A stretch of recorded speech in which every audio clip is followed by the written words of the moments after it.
mais uma vez. O desembargador chegou, ainda bem. Estava terminando a sessão no tribunal. Desembargador Roberto Portugal Bacilar é desembargador do Tribunal de Justiça do Paraná, mestre em Direito pela PUC Paraná, professor da Pontifícia Universidade Católica, da Escola da Magistratura e do Instituto de Direito Romeu Filipe Bacelar. Autor de diversas obras, ex-presidente da Escola Nacional de Magistratura, da Associação dos Magistrados Brasileiros, da MAPAR e diretor-geral da Escola de Magistratura do Paraná, EMAP. Agradeço a sua presença aqui, desembargador Roberto. É um grande prazer para a Escola Superior da Advocacia, para o Instituto Paranaense de Direito Processual, e a palavra é sua. Para mim é uma honra estar aqui nessa casa, que eu costumo sempre dizer que também é a nossa casa, né? A Casa dos Advogados é a nossa casa também. E quero justificar só, o novo Código de Processo Civil, ele trouxe algumas situações interessantes, né? Então agora, 19 horas, as votações acontecendo na sessão e os quóruns sendo estendidos, né? Então, votação não unânime, e aí complementa o quórum e começa uma nova discussão. E assim foi. Daí chegou uma hora, eu falei, agora eu vou ter que ir embora, eu vou pedir vista. Então pedi vista, né? Deixa eu peço vista, porque não dá mais para divergir, né?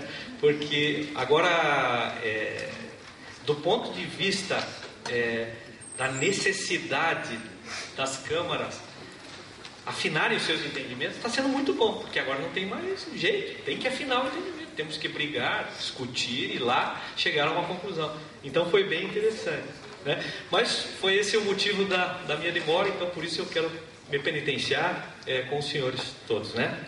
O nosso tema é conciliação e mediação, e já esteve aqui um amigo meu falando sobre o tema, pelo que eu vi na programação. O Carmona deve ter vindo aqui, mas o Carmona, como gosta muito de arbitragem, provavelmente ele deve ter falado mais sobre arbitragem, que é o tema que ele mais gosta. E nós vamos então falar um pouquinho sobre mediação e conciliação.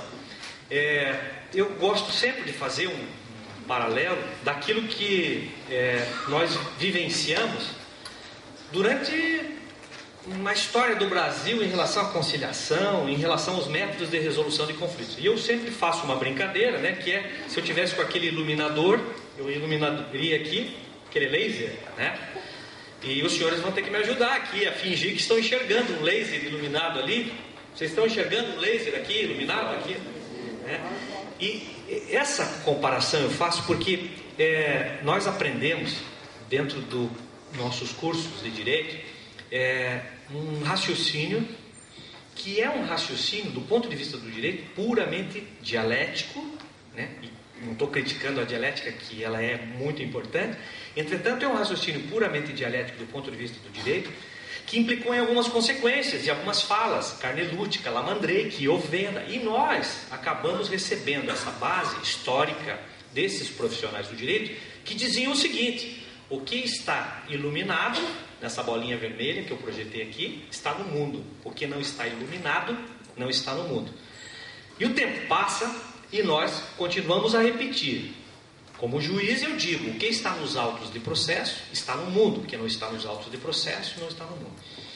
As demais ciências continuaram a sua evolução, fazendo outros tipos de raciocínios, dentre eles um raciocínio que me parece interessante, que é um raciocínio de resolução de conflitos. E aí vem a ciência da administração para resolver conflitos, vem a psicologia para resolver conflitos, e todas elas evoluindo segundo um prisma bem diferente do nosso, como se fosse possível, com uma solução técnico-jurídica, resolver o conflito.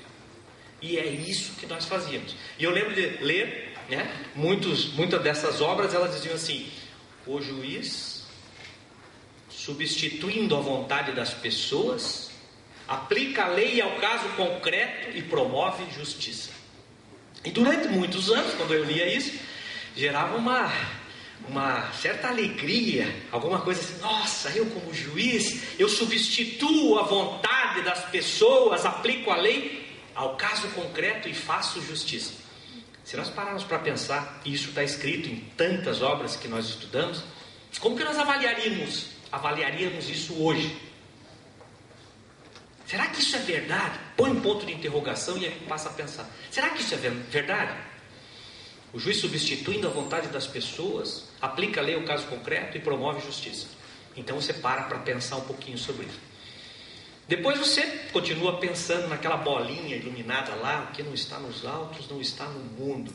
Faz sentido para um método de resolução de conflitos que foi forjado no Brasil como o método adversarial. Então, para o método adversarial, faz sentido você ter limites inafastáveis e os limites intransponíveis da petição inicial, da contestação. Tudo tem que estar focado. E eu só posso decidir sobre o prisma de que tenho que focar a minha decisão. Eu não posso decidir sobre tudo. E, portanto, eu tenho que ter os pontos controvertidos. A partir dos pontos controvertidos é que incidirá a prova. E a partir da prova e do ônus da prova é que eu vou dizer quem ganha e quem perde. Raciocínio puramente dialético. Se você está certo, eu estou errado. Se eu estou certo, você está errada. Se você ganha, eu perco. Se eu ganho, você perde. Esse raciocínio forja todos os operadores do direito durante muitos anos. E serve para aquilo que dá nome ao Poder Judiciário. Poder de julgar. Para julgar, perfeito. É um raciocínio puramente dialético. Um ganha, o outro perde. Sistema probatório. Incide a prova e o juiz decide. Agora, quando nós vamos falar em solução por outro método, método consensual, completamente diferente. No mundo todo se discute o método consensual. Ele tem premissas diferenciadas, ele tem todas as formas diferenciadas. E no Brasil como funcionava? Era assim, eu costumo dizer assim, vamos imaginar uma composição ferroviária. Todos os seus vagões e ela passando. Tudo segundo o prisma heterocompositivo, verticalizado, uma decisão de cima para baixo, dentro de um método adversarial, sistema probatório. E aí daqui a pouco, lá em 1939, o Código de Processo Civil, depois de 73, eu digo assim, espera um pouquinho. Todos esses vagões, segundo esse método adversarial, eu tenho que reconstruir. Eu pego esse vagão e digo assim, esse vagão é consensual. E eu ponho a conciliação ali. E digo ao juiz, senhor juiz, esse vagão é consensual. E aí o juiz tenta fazer com que se aplique métodos consensuais dentro de um processo totalmente voltado para a adversidade. Aí aconteciam coisas maravilhosas, interessantíssimas. Os senhores que já tiveram experiência no fórum, muitas vezes vão lembrar de algumas situações interessantes. Eu vivenciei muitas delas. O juiz, ao início da instrução e julgamento, tentará conciliar as partes. O juiz, a qualquer tempo, tentará conciliar as partes. Isso estava no Código de 73 e continua no Código vigente. Aí começava a audiência de conciliação. Primeira coisa, tem conciliação? Aí as pessoas, invariavelmente, estão submetidas a uma questão emocional do conflito. Não, não tem conciliação. Embora não tenha conciliação, vamos tentar conciliação. Tá bom. Conciliação totalmente intuitiva, né? Sem técnica. Conciliação, mediação é processo, começo, meio e fim. E ele tem toda uma lógica dentro de uma relação que se define como uma relação consensual. Bom, mas o que acontecia? E as coisas iam piorando. Porque como nós estávamos acostumados com o sistema probatório e adversarial, o sistema probatório é assim. As pessoas comparecem e nós, advogados, nós ficamos ali. Vamos lá, deixa que o autor fale. Vamos ver onde eu pego ele em contradição. Depoimentos pessoais, serve para quê? Para eu pegar o autor em contradição. Depoimento pessoal do réu, serve para quê? Para pegar ele em contradição. E aí eu fico esperando. A primeira oportunidade que ele falar alguma coisa, pressuposto do paradigma da guerra, da adversidade, é esse, dentro do método adversarial. E aí daqui a pouco eu estou numa conciliação, juiz conciliador, eu entro lá. Vamos conversar sobre esse caso, eu estou aqui com o juiz desempenha vários papéis do processo, estou aqui para tentar ajustar esse caso, esse problema. Daí as pessoas começam a conversar e vão falando sobre o caso, e eu ali estimulando elas a falarem sobre o caso. Daqui a pouco o advogado vem, doutor, uma questão de ordem, quero que fique consignado que ele falou isso, que ele falou aquilo, que ele falou... E aí eu, como juiz, segundo o método adversarial, eu fico em dúvida, porque o método adversarial ele existe para produzir provas. E aí eu digo, puxa, eu estou numa audiência, alguém falou alguma coisa, então eu acho que deve ficar consignado, porque isso aqui é um método adversarial. E aí muitas vezes os juízes consignavam o que a pessoa dizia. E, na verdade, no mundo todo, quando você discute métodos consensuais, não é para produzir prova. Não tem sistema probatório em método consensual. Método consensual é consensual. É para ouvir, conversar, e as próprias pessoas têm que achar as soluções adequadas para o conflito. Então, muitas vezes, o que nós víamos era um desvirtuamento desse estado de coisas. Outro desvirtuamento interessante que acontecia, e até pouco tempo ainda acontecia, espero que a partir de agora isso não mais se repita, era ao final de uma audiência, os advogados conversavam, as partes conversavam e aí chegava num acordo. Chegou num acordo. Aí o juiz pensava, menos um processo, matei mais um processo. Oh, que beleza. Daqui a pouco, tinha fechado o acordo, a parte dizia, excelência, não fala mais, acabou, não fala mais. Peraí, a conciliação não é das partes, não é das pessoas. Aí o advogado disse, não, mas eu queria... Não, fechou o acordo, fechou. Peraí, que coisa estranha. Mas o acordo não é das pessoas, por que as pessoas não podem falar no acordo? Não podem falar porque o propósito da conciliação no sistema processual brasileiro, de 39, de 73, acho que desde o Corpus Juris Civilis, acho que desde sempre, desde as ordenações, a ideia do Código de Processo Civil foi matar processos. Era essa a ideia da conciliação do acordo no Código de Processo Civil, matar processos, de preferência com resolução do mérito. Carro-chefe, transação, contrato do Código Civil, concessões mútuas para prevenir ou evitar litígio. De outra forma, matar processos como? Esclarecendo as partes dos riscos e das consequências do litígio. Olha, o negócio é o seguinte, autor, tem como provar isso aí que alegou? Não tem como provar, desista desse negócio, senão você não vai provar, o sistema probatório é esse. Aí o autor desiste da ação, homologa-se a desistência, é uma forma, lato sensu, é um acordo, extingue o processo, sem resolução de mérito. Renúncia à pretensão, não tem como provar, não adianta, isso aí vai para frente, só vai gastar dinheiro, tempo. O juiz alertará as partes dos riscos e consequências do litígio, essas são as consequências. E da parte do réu a mesma coisa. Réu, ele tem aqui documentos pré-constituídos, você tem como rebater isso? Tem fatos que possam impugnar esse tipo de argumentação, fatos que possam demonstrar a extinção do direito dele? Não tem. Poxa, então é melhor fazer um acordo, reconhecimento jurídico do pedido. Bom, de todas as formas, a ideia da conciliação, lato sensu, era matar processo. Agora nós entramos em uma outra lógica, e uma lógica muito importante, mas ela precisa ser compreendida por todos nós, os profissionais formados em uma lógica dialética, dentro de um raciocínio puramente da guerra e da disputa e da adversidade que dá nome ao poder judiciário. Poder de julgar, é para julgar.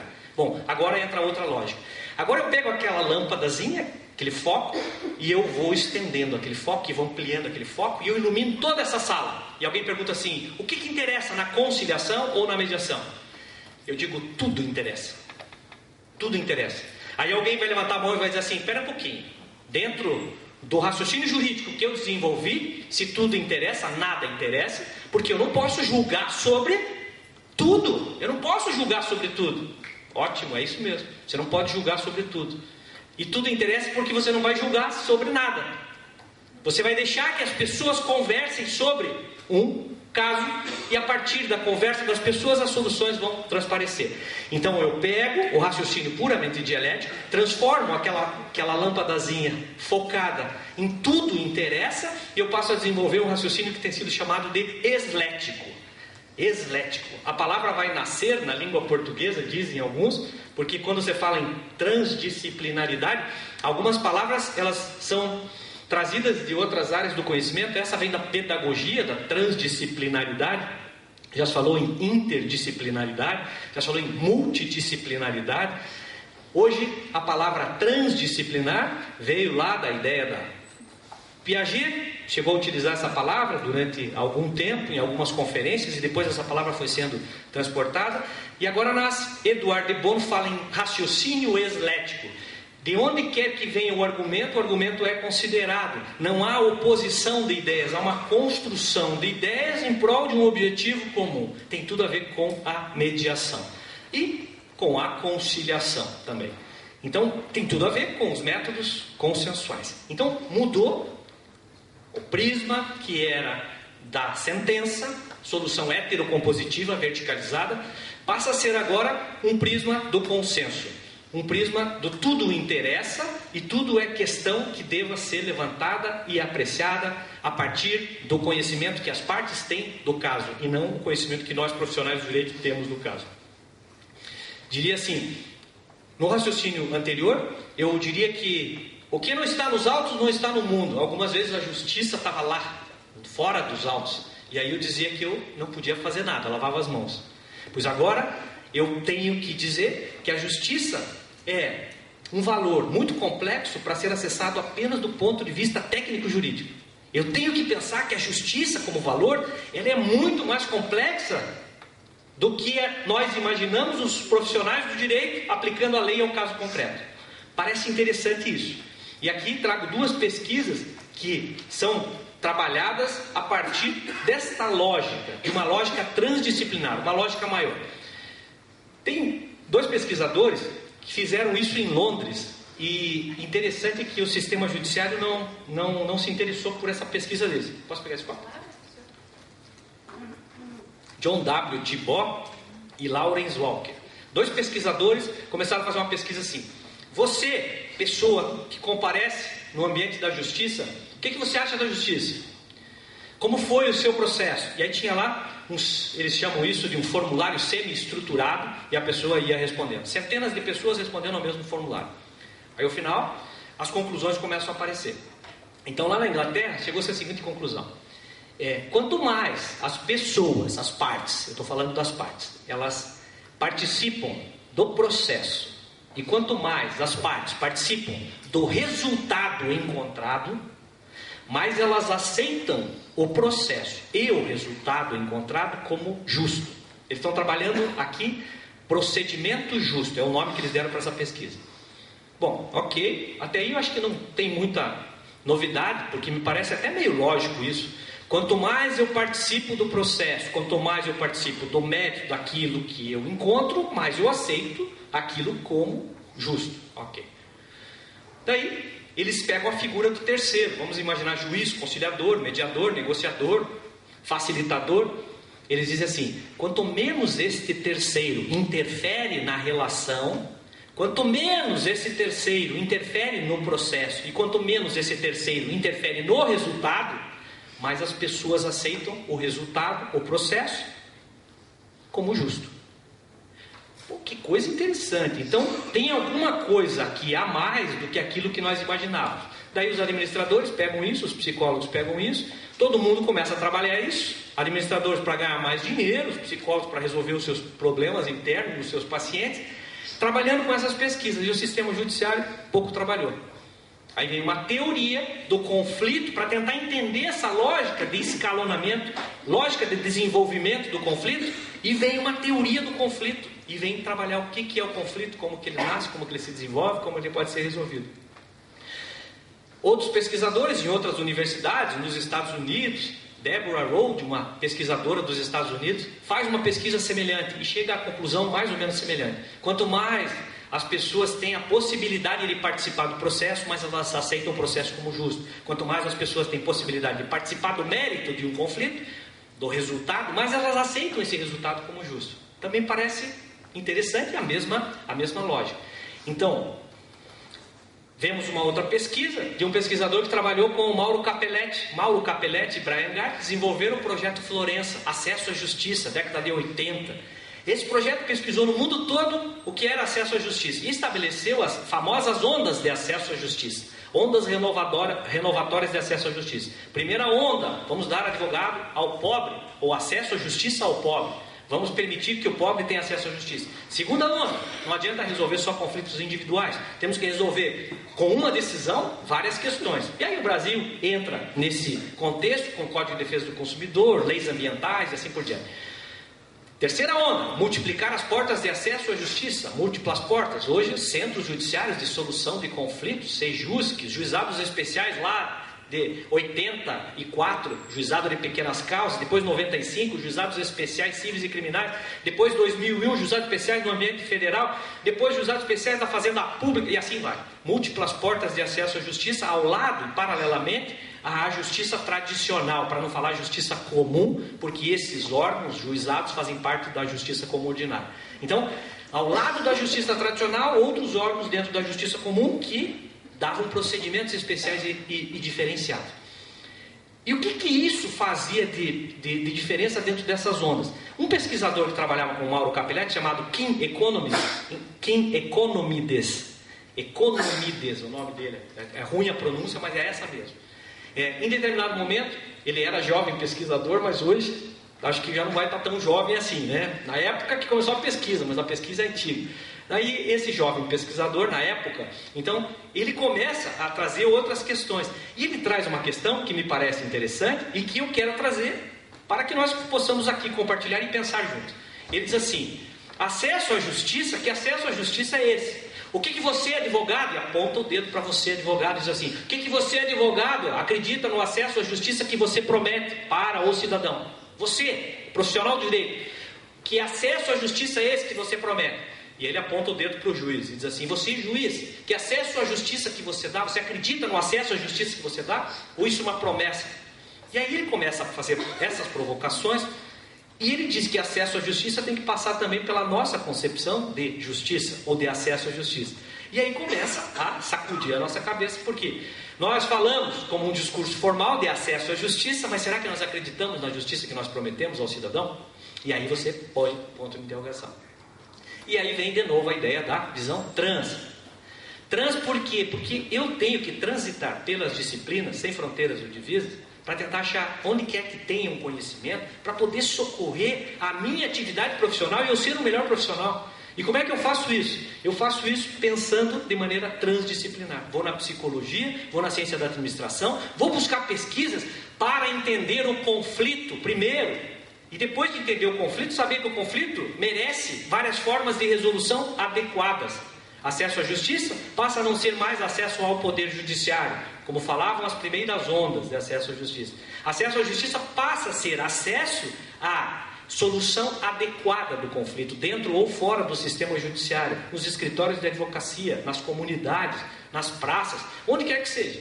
Então, acesso à justiça agora passa a ser alguma coisa que está ao alcance dos cidadãos e cabe a todos nós profissionais do direito, segundo diz o comecinho já do nosso Código de Processo Civil, estimular os métodos consensuais de solução de conflitos. Nós temos que estimular. Por quê? Agora nós vamos devolver ao cidadão aquilo que o cidadão sempre teve.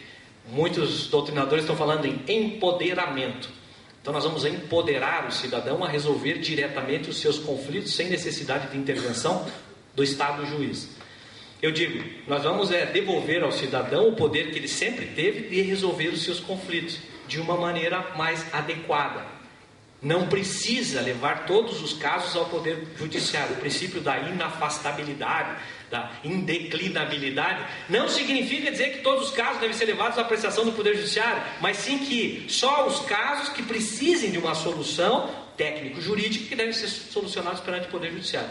Nós agora, profissionais do direito, vamos ter que conhecer um pouquinho de psicologia, de administração, de programação neurolinguística, talvez, para poder, conhecendo as pessoas, as relações entre as pessoas, saber como se desenvolve um conflito e tentar a solução nos próprios escritórios de advocacia, nas comunidades e assim por diante. E o juiz vai ter que fazer isso também. Ele vai ter que aprender a fazer isso porque ele vai ter um negócio jurídico processual. E se ele não souber técnicas de mediação e não souber ouvir as pessoas, jamais ele vai alcançar resultados positivos em um negócio jurídico processual. Para isso, então, muda-se a lógica. Nós, profissionais do direito, vamos ter que repensar a nossa forma de agir. Ao lado do Código de Processo Civil, com toda a sua forma dialética de ser, do ganha-perde, do processo, do contraditório, da ampla defesa, eu vou ter agora um método totalmente independente. Um método que busca, agora sim, analisar o prisma da solução do conflito e não na questão de matar processos. Há uma diferença clara, então, entre matar processos e resolver conflitos. Matar processos é fácil. Eu consigo matar processo com a jurisprudência defensiva, que o Código de Processo Civil tenta eliminar. Então eu, como juiz, como desembargador, mandava lá, veja se todas as condições de admissibilidade são cumpridas. E aí faz uma pilha assim, aqui não cumpriu o prazo, aqui não... Opa, então que bom. menos esses casos para julgar. Pois agora não, eu tenho que enfrentar o mérito. E naqueles casos que não precisem de uma decisão verticalizada dentro do método adversarial, eu tenho que tentar uma solução consensual. Aqui começa a nossa primeira fala e a primeira pergunta. Conciliação e mediação. Precisa ter distinção entre conciliação e mediação? Precisa ou não precisa? Eu já conheço a conciliação desde a Constituição do Império. Ela já existe no Brasil, eu sei fazer conciliação, não precisa de nada disso.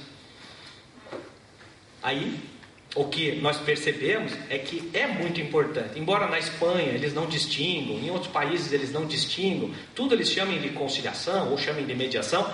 É importante ter a distinção, porque uma distinção técnica, ela permite que nós possamos verificar aonde melhor se ajusta a solução adequada para o conflito. Se eu digo que acesso à justiça agora não é mais acesso ao poder judiciário, mas é acesso à resolução adequada do conflito, qual é o método mais adequado para resolver conflitos?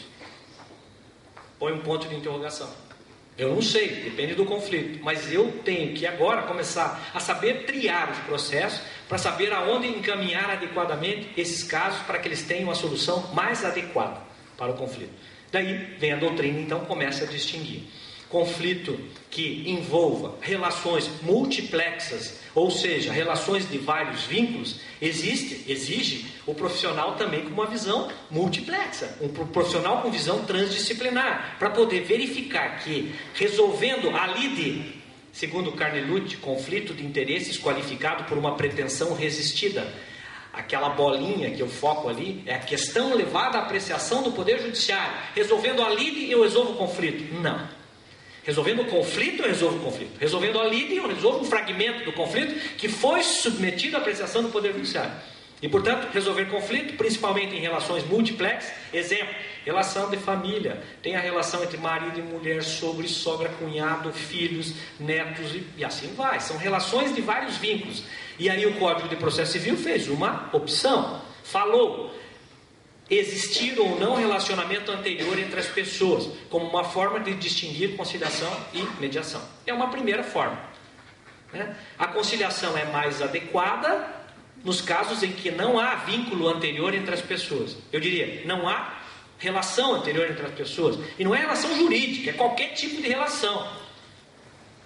A mediação é adequada para as questões que há vínculo anterior entre as pessoas, há relação jurídica ou não entre as pessoas, há qualquer tipo de relação entre as pessoas. E aí a mediação vai ser mais adequada. E aí são vários os prismas distintivos. O primeiro, que se contestava muito, principalmente no Brasil, é: se nós fôssemos para os Estados Unidos conhecer o sistema de mediação, ao Canadá conhecer o sistema de mediação, em países que já têm um desenvolvimento maior disso, eu cheguei a conhecer alguns órgãos que trabalham com isso, mesmo vinculados ao sistema judiciário. Eles, por exemplo, o juiz suspende o processo, entende que daquela triagem que ele fez, aquele caso não é caso que tenha que ter uma solução técnico-jurídica. Ele suspende o processo. E ele diz assim: os senhores vão resolver esse caso, e os senhores têm 10 sessões de 4 horas cada sessão para resolver esse caso. Depois que fizerem as 10 sessões de 4 horas, voltam e a gente vai ver. 10 sessões de 4 horas para resolver o caso. E depois eles voltam. Se não resolver, ainda dá para conceder mais um prazinho. Aí você vai para a Justiça do Trabalho, tem juízes do trabalho que marcam conciliação de 5 em 5 minutos. E aí você vai para fóruns de juízes de varas cíveis que marcam conciliação de 5 em 5 minutos, 10 minutos, máximo 15 minutos. E alguns ainda vão lá na sala: pô, e aí? Vai resolver ou não vai? E aí vem a questão. Eu acho que temos que avaliar. Lá nos Estados Unidos, eu fiz uma pergunta para um juiz numa das cortes que tinha um serviço de mediação. E eu perguntei para o juiz: o juiz aqui faz muitas mediações? Aí o juiz olhou para mim, falou: o quê? Eu falei: o juiz faz muitas mediações? Juiz fazer mediação? O juiz é muito caro para fazer mediação. Aí, na hora eu fiquei até meio chateado com a resposta, porque eu queria uma resposta menos direta. Mas a resposta é a praticidade do sistema americano. Não dá para ficar 4 horas, 10 sessões de 4 horas conversando com as pessoas. E aí, a partir disso até, eu fiz uma experiência que deu certo. Embora fosse presidente de todas as sessões, eu não dirigia as sessões de conciliação. Então, eu não dirigia as sessões de conciliação, embora presidisse todas elas. Contavam 10 salas de conciliação e eu tinha 10 conciliadores capacitados. E eu ia nas salas e ia passando. E aí, tudo bem com os senhores? Tá? Qualquer dúvida que haja, eu estou aqui do lado para poder ajudá-los a resolver esse conflito. E eles ficavam lá conversando 2, 3 horas. Aí vinha para instrução e julgamento. Daí vinha para instrução e julgamento e eu começava a tentar conversar sobre o conflito. E algumas vezes a conversa estava boa, estava indo bem a conversa. E as pessoas com capacidade de discernimento para resolver o conflito, eu percebia isso. E que a solução técnico-jurídica não ia solucionar o conflito. E eu perguntava, senhores têm mais tempo para conversar sobre esse caso? Daí as pessoas invariavelmente me diziam, eu tenho todo o tempo do mundo. Daí eu consultava os advogados, conversava, doutores, eles querem conversar mais sobre o caso. Vamos permitir que eles conversem mais sobre o caso? Mas o senhor pode ficar aqui? Eu falei, não, eu não posso, acho que os senhores também não, mas eles podem conversar sobre o caso. O que os senhores acham? Vamos marcar uma nova audiência? Ou vamos deixar que eles conversem aqui na sala do lado e a gente continua os nossos casos? O que os senhores acham? Olha, boa ideia, não tinha pensado nisso. Bom, a celeridade se impõe tendo em vista o interesse das pessoas e não o meu interesse, como juiz de querer matar processo. Se eu quero resolver conflitos, eu tenho que permitir para que as pessoas possam conversar e ter discernimento suficiente para chegar a um bom resultado. Muitas vezes os advogados não concordavam, né? Doutor, desculpe, mas eu tenho mais coisa para fazer. Bom, mas não dava. Mas algumas vezes os advogados concordavam e nós, os profissionais, saímos de cena, entravam as partes conversando e continuavam conversando. Podiam fazer isso na casa deles, podiam fazer em qualquer lugar, mas muitas vezes eles gostavam do ambiente seguro do fórum. Até porque no fórum lá a gente punha uma balinha, punha uma música, a gente punha lá um ambiente gostoso no fórum. Então o ambiente ajudava na resolução dos conflitos. Então tinha uma flor em cima da mesa e tal. Quem fez audiência lá nos juizados especiais, lá na época que eu coordenei o sistema, vai lembrar que tinha mesas redondas e tal, a gente fazia audiências, era uma boa conversa sobre o caso, né? E isso resultava em um número muito grande de conciliações. No começo da pesquisa, eu fui no tribunal um dia e disse, tem que julgar os processos, para com esse negócio aí.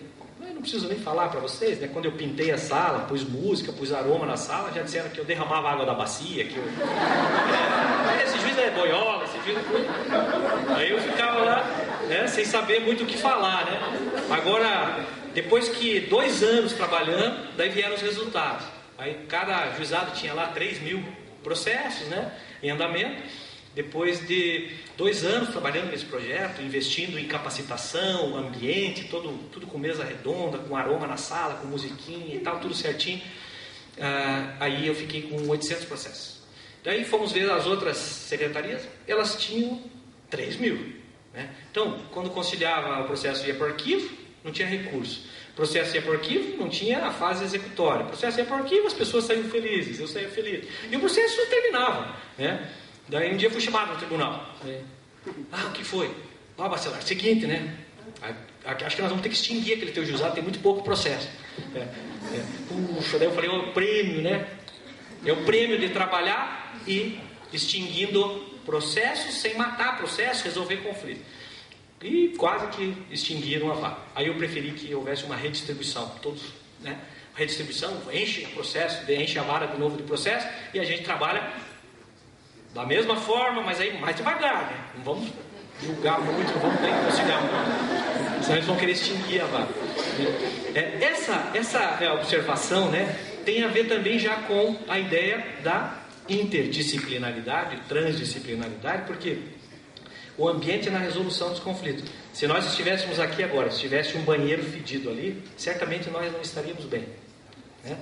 Porque nós respondemos a estímulos e todo mundo gosta de ser respeitado, de ser valorizado. Se você entrar numa sala e qualidade social, tanto do juiz como de qualquer profissional, tem que ser de cumprimentar as pessoas, olhar no olho das pessoas, como vai, tudo bem, né? Vamos chegar, aí tem um ambiente agradável, isso muda o estado das pessoas, há um contágio emocional positivo para as pessoas.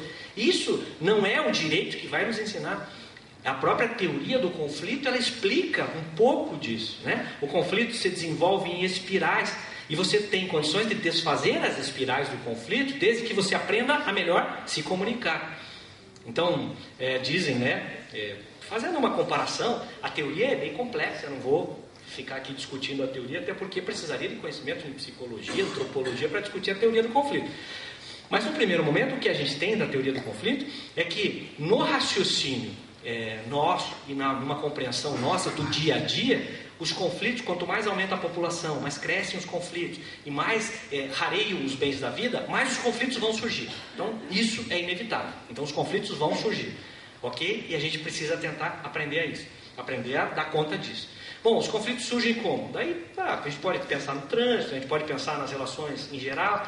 E o Brasil, culturalmente, quando a pessoa se sente ofendida, ela começa com xingamentos à inteligência. E aí começa o primeiro elo desse conflito, xingando o outro de burro, né? Mas daí não dá para dizer assim, burro é você, né? Não dá, porque daí não cresce o conflito. Então eu tenho que dizer imbecil, eu tenho que falar mais forte, eu tenho que falar alguma coisa. E assim vai.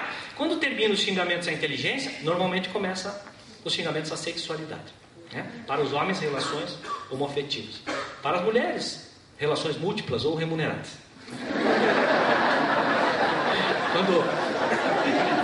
Quando você vê, daí chegou nesse ponto, a coisa começa a ficar mais pesada, né? Muitas vezes usa-se no Brasil a simbologia, né, de tirar uma mão, levantar um dos dedos e falar e fazer alguns gestos e tal, até que chega nos ascendentes. Daí nós, os homens, estamos tranquilos, né, nesse momento, mas a mãe, e aí quando xinga a mãe, vale tudo, né? No Brasil, culturalmente, você pega um pedaço de pau dentro da cabeça da pessoa e alguém diz, mas por que você fez isso? Xingou a minha mãe. Ah, beleza, então valeu, vale tudo, xingou a mãe, vale tudo. Essa lógica, né, é que precisava ser melhor compreendida pelos operadores do direito, para que nós pudéssemos perceber que nós, quando estamos sujeitos a um conflito, somos a pessoa em causa, nós temos os mesmos comportamentos, nós somos iguaizinhos às partes. E aí nós queremos que eles se comportem bem quando eles estão envolvidos no conflito. Então nós estamos acompanhando o cliente lá na sala da audiência, e aí ele quer falar o que ele quer falar, e ele não consegue compreender aquela dialética complicada do profissionalismo jurídico, que não pode falar diretamente e que tem que esperar, e que ele não vai compreender isso, né? Então a gente tem que tentar entender essa lógica para poder chegar a algumas situações de não permitir polarização da comunicação. A gente falava isso muito nesses cursos, né, que fazemos. Hoje eu estou ajudando na Escola Nacional de Formação e Aperfeiçoamento de Magistrados, nos cursos de formação de formadores. Então, os juízes que vão formar os juízes precisam ter uma visão, não só pedagógica, mas uma função de como o juiz vai se comportar nas relações interprofissionais, como vai se comportar como gestor de pessoas dentro do seu gabinete, e a gente tem que trabalhar dentro dessa questão. E muitas vezes o que acontece é que não tem a menor condição de você sair da faculdade e ter esse conhecimento. Então, você sai da faculdade sem nada, você não recebe nenhum conhecimento disso. Você aprende a litigar e você não consegue perceber as vantagens dessa nova forma de comunicação, que é uma comunicação não violenta, é uma comunicação para o consenso. Tem até uma obra muito interessante que Rosenberg, Marshall Rosenberg, Comunicação Não Violenta é o nome do livro em português, né, que ele fez. E aí eu lembro, quando eu voltei para Curitiba, fiquei muitos anos no interior como juiz e tal, daí o Munir lembra, me visitou lá em Imbituva, né, Munir? Tivemos lá em Imbituva, Catanduvas, Umuarama, Londrina, não sei o quê. Daí quando eu voltei, daí você volta e você assume a categoria de juiz substituto de entrância final em Curitiba. Subnitrato de pó de traque desidratado. Você era titular, você estava feliz lá no interior, daí você vem para cá e aí tem jogos, vai fazer audiência na vara civil, vai fazer audiência. E eu lembro que cheguei numa vara civil para fazer audiência, aí sento, né? Fui designado, né? O jeito, eu já trabalhava com conciliação, com mediação, daí falei, boa tarde, o meu nome é Roberto Bacelar, estou aqui para ajudá-los a resolver esse conflito e tal, né? Gostaria de saber o nome dos senhores, o nome dos advogados e tal, daí começa a anotar, aí um advogado bate assim, esse poder judiciário é uma vergonha. vergonha! Aí, sobe o sangue, dizem os antropólogos, mecanismo de luta ou fuga, vem uma injeção de adrenalina e você quer matar aquele cidadão. Diz que é assim até hoje, né? Diz que a gente volta ao homem das cavernas, né? Matar ou morrer, né? E aí eu queria voar no pescoço dele. Quando eu ia voar no pescoço dele, que estava tentando respirar, saber o que fazer, né? Com aquela... Me senti ofendido com aquele batida na mesa. Daí o advogado da parte contrária disse assim, excelência! Eu falei, pois não. Daí ele, apenas para, de certa forma, tentar justificar a conduta do advogado da parte ex-adversa, aquela coisa que você sabe mesmo dizer, né? Daí eu falei, pois não, doutor. O senhor é o quinto advogado, o senhor é o quinto juiz que vem aqui fazer audiência com a gente. E sempre fica essa lenga-lenga. Daí quando ele falou lenga-lenga de novo, eu fiquei vermelho. Daí o outro advogado falou assim, eu acho que é sexto juiz já. É 6 juízes já que passaram por esse processo. Daí fiquei quieto, respirei fundo e lembrei daquele Marshall Rosenberg, né? Falei, ele vai lá para o Oriente Médio resolver o conflito daqueles brigões lá, né? Eu fico pensando, se ele vai lá resolver conflito, será que eu não consigo resolver um conflito numa sala de audiência? Não é possível, né? Tenho que tentar. Aí respirei fundo, pensei bastante. Aí, pelo que eu entendo, então, quero agradecer a franqueza do senhor, né? Porque o que ele quis é ser franco, dizer que ele não aguentava mais, achava uma vergonha o Poder Judiciário. Então, quero agradecer a franqueza, né, de Vossa Excelência nesse momento. E pelo que eu percebo, eu sou o 5º ou 6º juiz que chega aqui, faz audiência e o processo não se resolve. É isso? É isso. Então, eu penso que podemos ter aqui uma solução. Eu caso com o processo, né? Se eu for promovido, se eu for removido, eu fico com o caso e julgo o caso.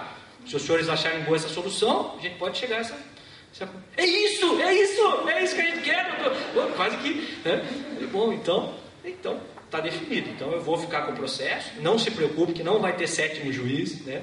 Vai dar tudo certinho aqui, tá? Tá bom, tá. Aí passou, advogado, excelência, só quero me penitenciar, porque realmente isso. Vossa Excelência definiu bem, eu estava realmente indignado, porque eu não sei mais o que falar, tem que contar o caso de novo, a gente fica aqui e não sabe mais o que fazer, isso não anda e tal, e eu já não sabia mais nem o que dizer para as partes, então eu quero agradecer Vossa Excelência por ter entendido e tal. Passou. Bom, eu estive em fração de segundos de voar no pescoço dele, né? E brigar com ele, sair numa discussão, polarizando a comunicação. Esse Poder Judiciário é uma vergonha. Daí eu tenho que falar uma coisa mais grave, né? Tenho que falar para ele agora, ele é advogado, então eu tenho que criticar a OAB. Essa OAB que não faz nada. Daí ele ia voltar, e aí a gente ia ficar brigando, né? Até chegar, podia chegar na violência, não sei onde ia chegar. Eu sei que passou um período aí, passaram uns 5 anos, e esse caso eu gosto de contar porque ele foi significativo. Aí, um dia eu recebo um telefonema de uma fundação chamada Konrad Adenauer. Aí, estava juiz no interior ainda, eu acho. Não, já tinha voltado para Curitiba, porque essa audiência foi em Curitiba. Daí, recebo a ligação, daí uma pessoa lá, olha, o senhor foi indicado para uma pesquisa para participar, uma pesquisa super bacana, sistema judiciário, não sei o que e tal. Fui, participei da pesquisa, adorei participar, fui um dos juízes do Brasil indicado para essa pesquisa. Foi muito legal participar. Daí eu resolvi assim, perguntar, mas de onde que surgiu a indicação do meu nome? Por que o advogado que indicou o seu nome é um advogado que disse que o senhor é um dos juízes mais equilibrados que ele conhece. Daí eu fiquei lembrando, né? Foi fração de segundos que eu respirei e não briguei com ele e consegui despolarizar a comunicação. A pergunta é, será que no nosso dia a dia a gente vai conseguir fazer isso, se nós formos a pessoa em causa? Né? E aí é que está, eu acho que o grande desafio, quando você vai trabalhar com um método diferente, é um método totalmente diferente, com princípios diferentes, e eu vou aprender a me comunicar. Todas as pessoas querem ser respeitadas, ouvidas, e eu vou ter que aprender a respeitar isso. Todas as pessoas querem que você destine tempo a elas. Muitas vezes você não tem tempo, mas você mesmo com pressa não pode demonstrar que você tem pressa, porque se você demonstrar que você tem pressa, elas interrompem a comunicação. Bom, tudo isso faz parte de uma doutrina do conflito, da comunicação. Tem um amigo meu que é juiz na Bahia, quando fala juiz da Bahia, fala que é um juiz tranquilo, parece uma coisa, né? Mas ele é juiz da Bahia, mas é um juiz muito tranquilo. André Goma de Azevedo, é um amigo, né? A gente trabalha junto em alguns projetos e tal. Hoje ele trabalha no Conselho Nacional de Justiça como juiz, instrutor do presidente do CNJ e tal. Mas é um juiz que tem uma cabeça muito iluminada e dirige muito mal. Então de vez em quando ele vai buscar no aeroporto lá em Brasília e pergunta, né, Bacelar tem carona? Tenho, né? Porque ele é barbeiro, eu tenho certo receio de andar com ele.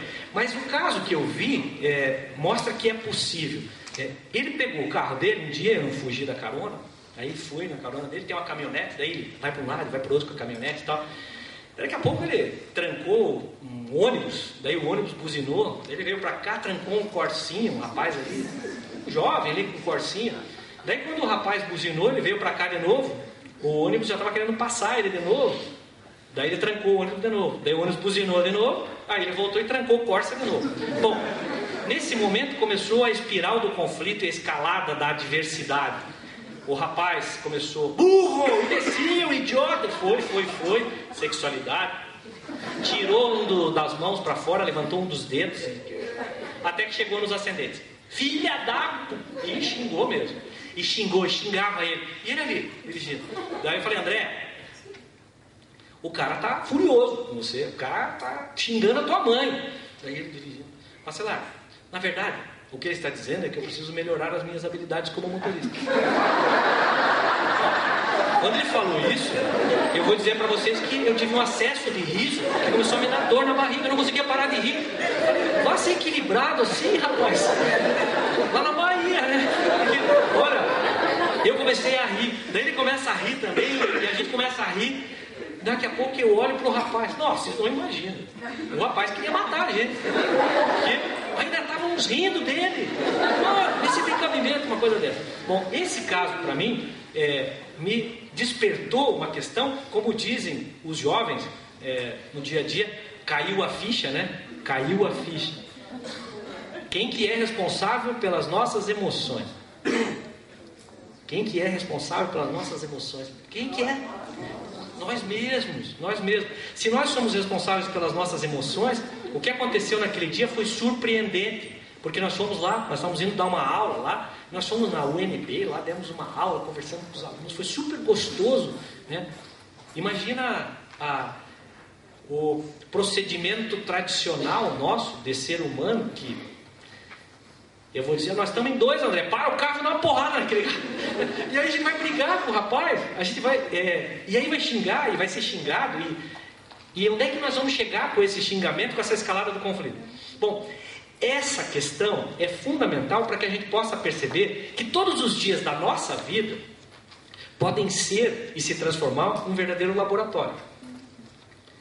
Porque se eu como profissional, eu quero melhorar como profissional, a partir do próximo conflito, eu posso tentar interpretar esse conflito agora de uma maneira construtiva. E é isso que diz a teoria do conflito. É possível sim eu interpretar o conflito não mais como uma ofensa. Eu não preciso mais me sentir ofendido quando alguém fala uma coisa para mim. Eu posso tentar entender que por trás daquilo que a pessoa falou, ele está expressando uma necessidade. Talvez ele esteja sendo franco demais. Ele não saiba dizer isso de uma maneira clara. Mas espera aí, nós como advogados, juízes, a gente já não viu isso acontecer? Quando tem uma pessoa que vai procurar a gente no escritório e ele começa a falar, ele não consegue falar de uma maneira calma, por quê? Porque ele está afetado pelo conflito que o envolve. Então, afeto, né? Afetado vem de afeto mesmo, né? Ele está afetado por isso. Agora, esse afeto não precisa ser negativo. É possível que nós possamos trabalhar não só com a comunicação, a compreensão da expressão de uma necessidade e tentar revigorar uma nova forma de comunicação dentro de um método consensual. Por isso vem o novo Código de Processo Civil e começa a trazer algumas pinceladas. Talvez ele não pudesse ter sido mais claro do que ele foi dentro de toda a teoria que vem por trás a embasar isso que foi escrito na lei. Mas quando ele fala dos princípios, tanto o Código de Processo Civil quanto a lei de mediação, traz o princípio e diz a quem é destinado. Então, ele traz o princípio e diz a quem é destinado. Então, quando eu falo princípio da independência, independência de quem? Ou do quê? A primeira expressão foi independência das partes. Mas não é só independência das partes. O artigo 165, quando traz lá centros judiciários de resolução de conflitos. Quando ele traz diferença de conciliação e mediação segundo alguns prismas básicos, diferença entre conciliação e mediação. E no 166, ele traz os princípios das soluções pelo método consensual, ele traz o princípio da independência, querendo significar que é uma independência não só uma independência do conciliador ou mediador, mas uma independência do próprio processo mediacional ou conciliatório. Ele mesmo agora é independente. O que acontecia antigamente? O conciliador era um auxiliar, fosse lá no antigo 277, parágrafo do Código de Processo Civil, o juiz poderá ser auxiliado por conciliador no procedimento comum sumário, lá no civil. Ou será ajudado por conciliadores, auxiliado por conciliadores nos juizados especiais. O conciliador era um auxiliar do juiz, mas vinculado ao juízo, de tal forma que, quando terminava a conciliação, o juiz perguntava: e aí, como é que foi o debate lá? O que aconteceu? Conta tudo para o juiz o que aconteceu. E aí isso ajuda a julgar o mérito. O processo, dentro do método consensual, é confidencial. O princípio da independência do próprio processo. O próprio processo de mediação e de conciliação, ele tem independência relativamente ao método adversarial. Então ele não se mistura. Tudo que for conversado ali não serve como prova, não consigna. Princípio da oralidade também não é gravação, não pode gravar, não pode fazer nada. Conciliação, mediação, confidenciais. Isso já acontece no mundo todo. As pessoas revelam os seus verdadeiros interesses, apresentam os seus verdadeiros interesses quando? Quando eles se sentem confortáveis na presença de uma pessoa que não vai julgar a causa. Por isso o juiz não pode ser mediador. O juiz pode muitas vezes, excepcionalmente, fazer uma boa conciliação. E olhe lá, tem que ter pessoas que tenham esse conhecimento. Então o princípio da independência, o princípio da oralidade, confidencialidade, esses princípios informam que o processo, segundo o método consensual, ele é independente do processo adversarial. O conciliador é independente do juiz. O conciliador não informa nada para o juiz. Se não der a conciliação, sai um termo dizendo que não deu conciliação e ninguém vai ficar sabendo o que aconteceu. Todas as partes têm que respeitar a confidencialidade, as que participam, e os profissionais, nós, juízes, advogados, auxiliares da justiça, temos de respeitar o dever de sigilo sobre tudo que acontece numa sala de conciliação e mediação. Esses princípios, então, vão conformar, tanto na lei, no Código de Processo Civil, quanto na lei de mediação, a nova forma de resolver conflitos no sistema judiciário brasileiro. E aí surgem novamente as perguntas sobre quais as grandes distinções que nós podemos ter sobre conciliação e mediação, quais as outras diferenças entre conciliação e mediação e qual é melhor. O que vocês acham? Tem uma que é melhor que a outra? Conciliação é melhor que a mediação é melhor que a conciliação? Depende, né? Depende do caso concreto. A gente está acostumado, todos nós estamos acostumados à conciliação. Conciliação normalmente é mais rápida. Conciliação há uma intervenção no mérito da questão. O conciliador pode lá sugerir soluções, pode intervir mais no mérito das questões. Se aplica a relações de um único vínculo ou onde não há relacionamento anterior entre as pessoas. Conciliação normalmente tem um prazo menor de realização, pode ser realizada de uma maneira mais rápida. Agora a lei fala de 20 em 20 minutos, é um prazo interessante esse que está sendo previsto, e não pode ser utilizado pelo juiz. Se o juiz ficar com... Nós temos 100 milhões de processos em estoque, cada ano ingressam mais 38 milhões de causas. Se todos os casos, salvo raras exceções, tem uma audiência. Imagine o juiz ficar 20 minutos com cada caso, nunca mais os processos vão ter uma solução. Então, há necessidade de multiplicarem-se os auxiliares da justiça, conciliadores e mediadores, para poder dar força a essa nova ideia. Para isso é fundamental que haja uma parceria com universidades, com convênios, com escolas de magistrados, com escolas do Ministério Público, escolas de advocacia, para que todos nós possamos ser os protagonistas dessa modificação. E evitar que isso aconteça só por órgãos privados fora da estrutura do ambiente do sistema judiciário, né? Então, quando eu falo isso, não tem preconceito nenhum a instituições totalmente alheias ao sistema. Mas eu penso que nós temos que ser os protagonistas disso. Escolas de advocacia, escolas de magistratura, Escolas do Ministério Público podem participar deste processo também, além das instituições privadas, né? Formando seus conciliadores, formando seus mediadores, a fim de que isso possa acontecer de uma maneira mais efetiva. Quando nós, então, começamos a ver essas pequenas distinções entre conciliação e mediação, nós percebemos que elas acabam sendo grandes quando você consegue verificar o alcance que elas têm para determinados tipos de conflitos. Fundamentalmente, a mediação é mais adequada para relações de vários vínculos, multiplexas, aquelas relações que eu preciso de mais tempo e eu preciso, talvez, até de vários profissionais para ajudar a que essa questão tenha uma solução mais adequada.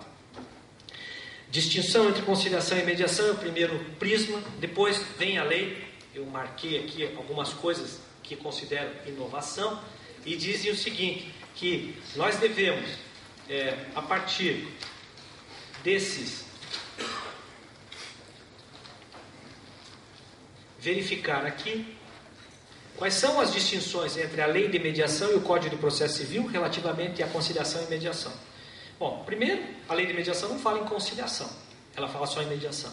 Vamos tentar imaginar que a conciliação continua valendo para o âmbito do Código de Processo Civil e a mediação, muito mais ampla, de regra, operacionaliza-se de forma extrajudicial, fora do ambiente judicial, mas é uma solução adequada para determinados tipos de questão.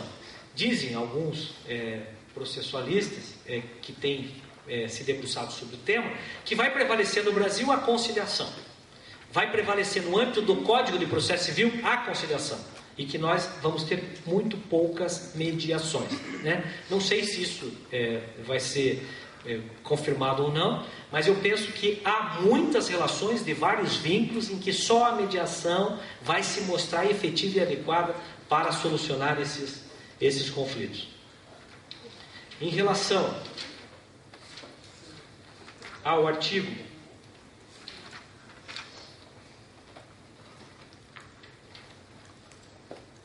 deixa eu pegar o pequenininho aqui que fica mais fácil.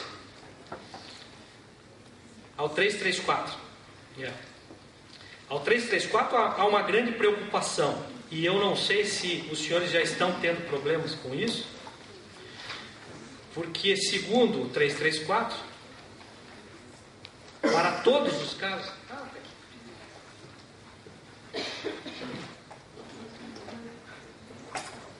Se a petição inicial cumprir os requisitos essenciais e não for o caso de procedência da inicial, será designada a audiência de conciliação. Isso para todos os casos, né? Como que nós vamos fazer isso no Brasil? Como que isso vai ser operacionalizado no Brasil? Há necessidade de termos uma estrutura de auxiliares da justiça muito grande, né? E aí vem a preocupação de que tenhamos conciliadores e mediadores capacitados para tanto. Antes da entrada em vigor do Código, talvez todos nós devêssemos ter nos preocupado com isso, né? De fazer uma efetiva capacitação e formação desses profissionais.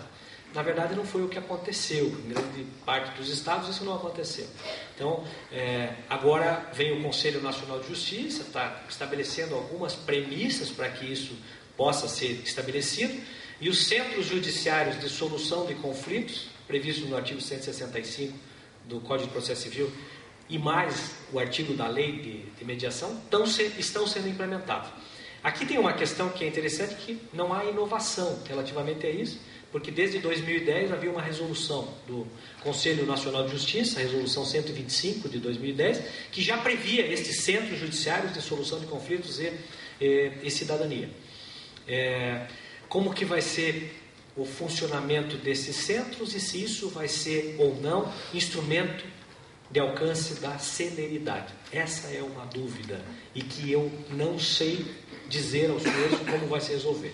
Não sei se alguém já tem se deparado com essa preocupação, mas nós temos alguns estados que fizeram parcerias com universidades para poder, então, direcionar essas causas para serem conciliadas nas universidades.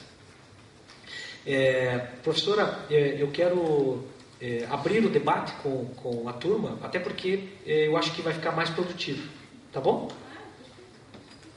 eu gostaria que os senhores fizessem as indagações, abordagens, até para que a gente possa fazer isso aqui. Eu estava falando lá na INFAM esses dias, a INFAM é a Escola Nacional de Formação e Aperfeiçoamento de Magistrado, que nós queríamos modificar o método de conferências por um método mais ativo, de conversar com as pessoas e chegar a algumas conclusões. Eu estou vendo que o discurso tem que se comprometer com aquilo que a gente pensa, né? Então, penso que essa conversa nossa vai ser mais produtiva. Muito obrigada, professor Romeu. Que todo mundo é Romeu, Roberto e Bacelar, é todo mundo famoso e todo mundo na área jurídica. Mas, professor Roberto Bacelar, meus parabéns. Em primeiro lugar, queria uma salva de palmas para o professor.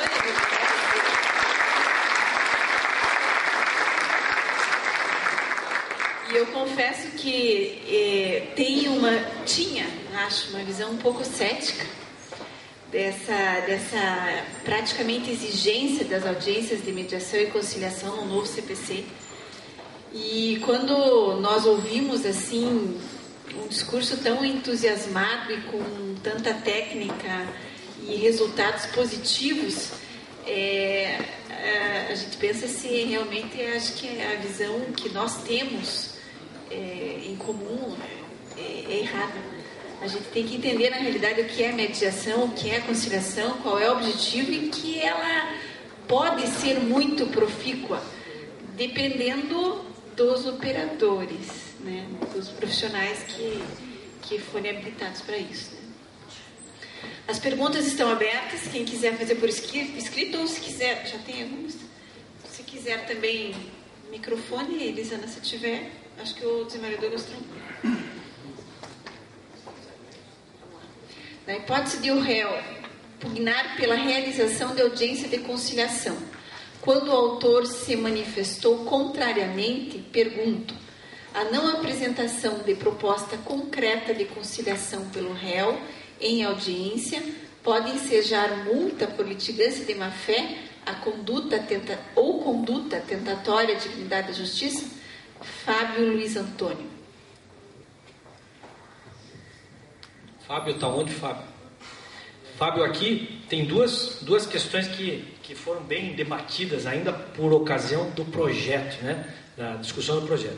Então, primeiro havia uma corrente de processualistas que entendia que se deveria ter uma audiência de conciliação obrigatória, que essa audiência de conciliação deveria ser obrigatória. E uma audiência de conciliação obrigatória implicaria em algumas situações lá. Então, era uma tese mais radical em relação a isso.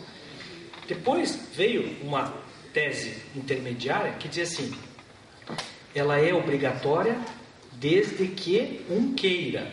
Então, ela é obrigatória. Desde que um queira, o outro tem que ir para a audiência. Mas ele não é obrigado a permanecer. E aí foi o que prevaleceu. Então, assim, né? Desde que um queira, o outro tem que comparecer, mas não é obrigado a permanecer. Então, a ideia aqui é que ele comparecendo à primeira audiência de conciliação, ou como diz a lei de mediação, a primeira reunião de mediação, ok, ele não é obrigado a conciliar, mas ele tem que comparecer. Ele não é obrigado a permanecer, mas ele tem que comparecer. Então, não adianta um não querer, os dois têm que não querer para que a audiência de conciliação não se realize. Mais uma na mesma esteira.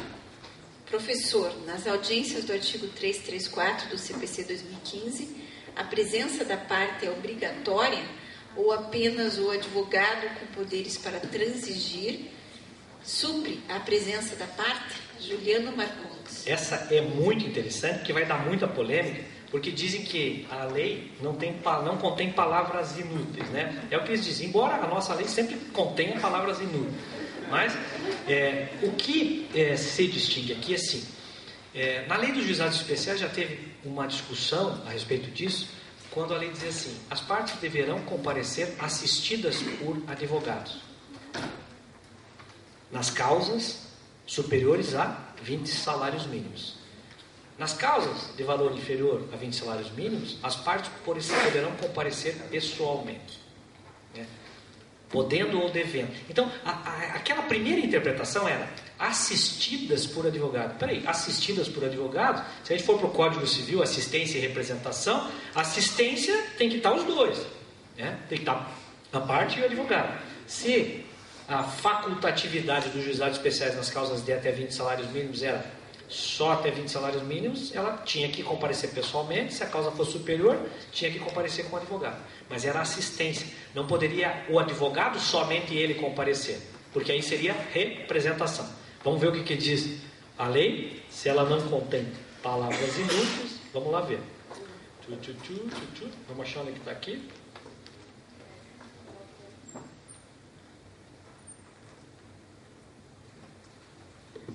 O óculos vai me ajudar aqui, vamos ver. A audiência de conciliação pode realizar por meio eletrônico, Se as partes... as partes devem estar acompanhadas por seus advogados ou defensores públicos. Quando fala, as partes devem estar acompanhadas, se ela não contém palavras inúteis, a parte deve estar pessoalmente. Aí vem o parágrafo seguinte e diz que as partes...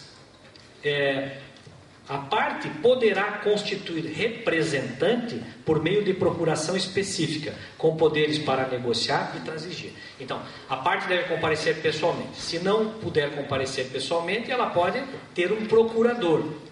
E aí nós vamos ter, então, o procurador, a parte comparece com o advogado, mas tem que estar ou a parte ou o procurador. Então é isso que diz a lei. Vai dar muita polêmica ainda, como aconteceu com a lei dos juizados especiais.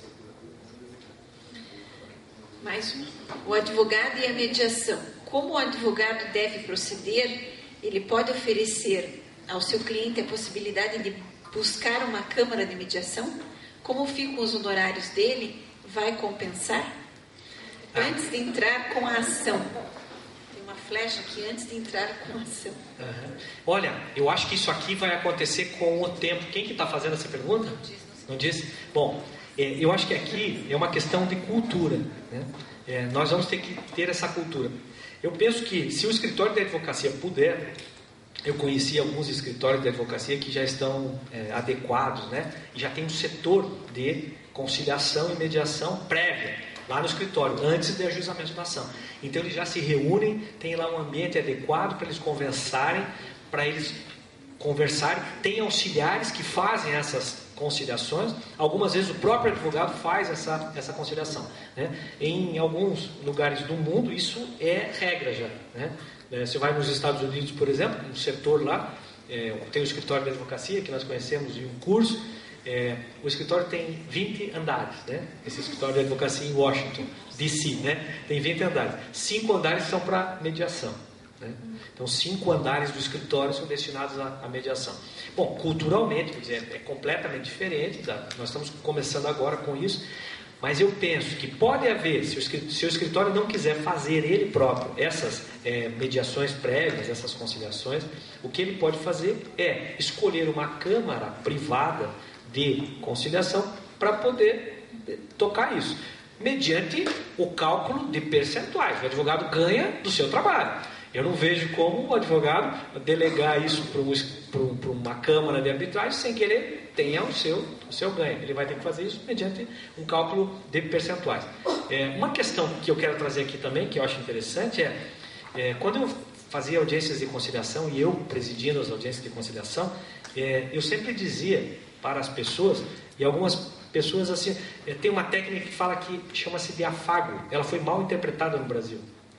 Afago parece puxa-saquismo, parece uma coisa, e não é isso. Afago é você prestigiar uma conduta que mereça ser prestigiada. E se você não puder prestigiar a conduta de um profissional que mereça ser prestigiado, você pode homenagear a classe desses profissionais. Então, ao início das audiências conciliatórias, eu sempre dizia para as partes: eu quero ressaltar, né, que nós estamos aqui, gostaria inicialmente de ouvir as partes que aqui estão, e quero dizer que vai ser fundamental depois eu conversar com os advogados, que são indispensáveis à administração da justiça, e o seu papel é fundamental e essencial para que a justiça possa funcionar. Bom, falei isso. Aí alguém falou: você está puxando o saco dos advogados. Na verdade, eu estou dizendo aquilo que a Constituição da República diz. É uma maneira pedagógica de mostrar para as partes o valor que existe entre Os profissionais. Bom, isso faz diferença na condução de uma conciliação ou não? Bom, e aí é o seguinte, eu avançava. E eu falava, né, que o profissional merece talvez mais honorários até do que aquele profissional que leva uma causa durante anos. Porque muitas vezes, quando o advogado participa da conciliação, ele merece tanto ou mais honorários quanto aquele advogado. Bom, qual é a diferença do que eu estou fazendo para aquela postura tradicional de dizer que o advogado, quando concilia, não tem direito a... Na verdade, a conciliação, hoje, como método consensual de resolução de conflitos, um método consensual, autocompositivo, de estímulo às partes, precisa de um facilitador, e esse facilitador merece ser remunerado. Agora, me parece que isso deva ser deixado bem claro, porque senão não vai ter advogado que queira fazer acordo. É evidente. Se conciliar eu não recebo honorários. Por que eu vou querer conciliar? Não tem lógica nisso, eu vou trabalhar contra os meus interesses como profissional, advogado? É evidente que não. Então tem que ficar claro isso. Olha, a causa pode demorar tantos anos e nós vamos investir na conciliação. Os honorários são devidos da mesma maneira, quando isso houver. Terceirizando ou não terceirizando. Se eu quiser contar com uma câmara de mediação. De quem é o cliente? Se o cliente chegou por intermédio do advogado, é ele que vai estabelecer os percentuais e ele que vai estabelecer. Então me parece que, embora culturalmente nós ainda não estejamos preparados para trabalhar com isso, porque isso está chegando no Brasil há muito pouco tempo, mas vai ser um nicho muito importante de ganho para o advogado a partir do momento que os advogados começarem a criar nos seus escritórios esses ambientes consensuais de solução de conflitos. Esse é o meu ponto de vista, né? Não quero dizer que sonhador e tal, mas é o meu ponto de vista.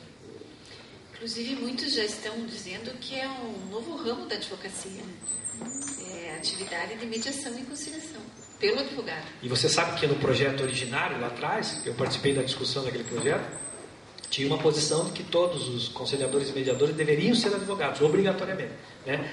E aí, nós teríamos uma mediação técnica no Brasil, só que com viés técnico-jurídico, o que no mundo todo isso não é muito bem aceito. Mas, de qualquer maneira, teve a discussão sobre essa possibilidade.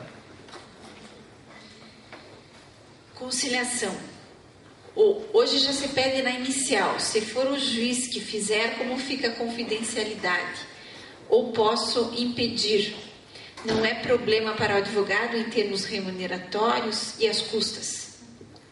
Bom, as custas, mais ou menos, a gente falou um pouquinho sobre honorários, não sobre custas, né? Tem a regulamentação que está prevista no Código sobre as custas em casos de conciliação. Mas a primeira parte ali, só aqui. Deixa eu...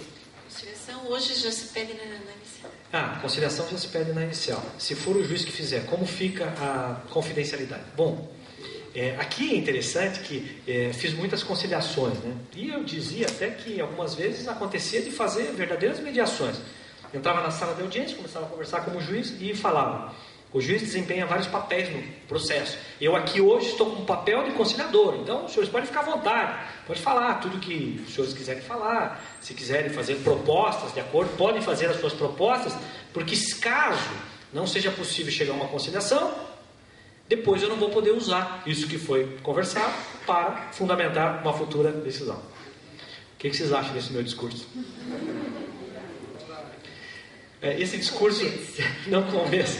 Esse discurso aqui é interessante porque ele lembra um caso real que aconteceu nos Estados Unidos, que tem o sistema de júri lá, né? E eu fiz alguns cursos lá e aí eles relatam esses casos.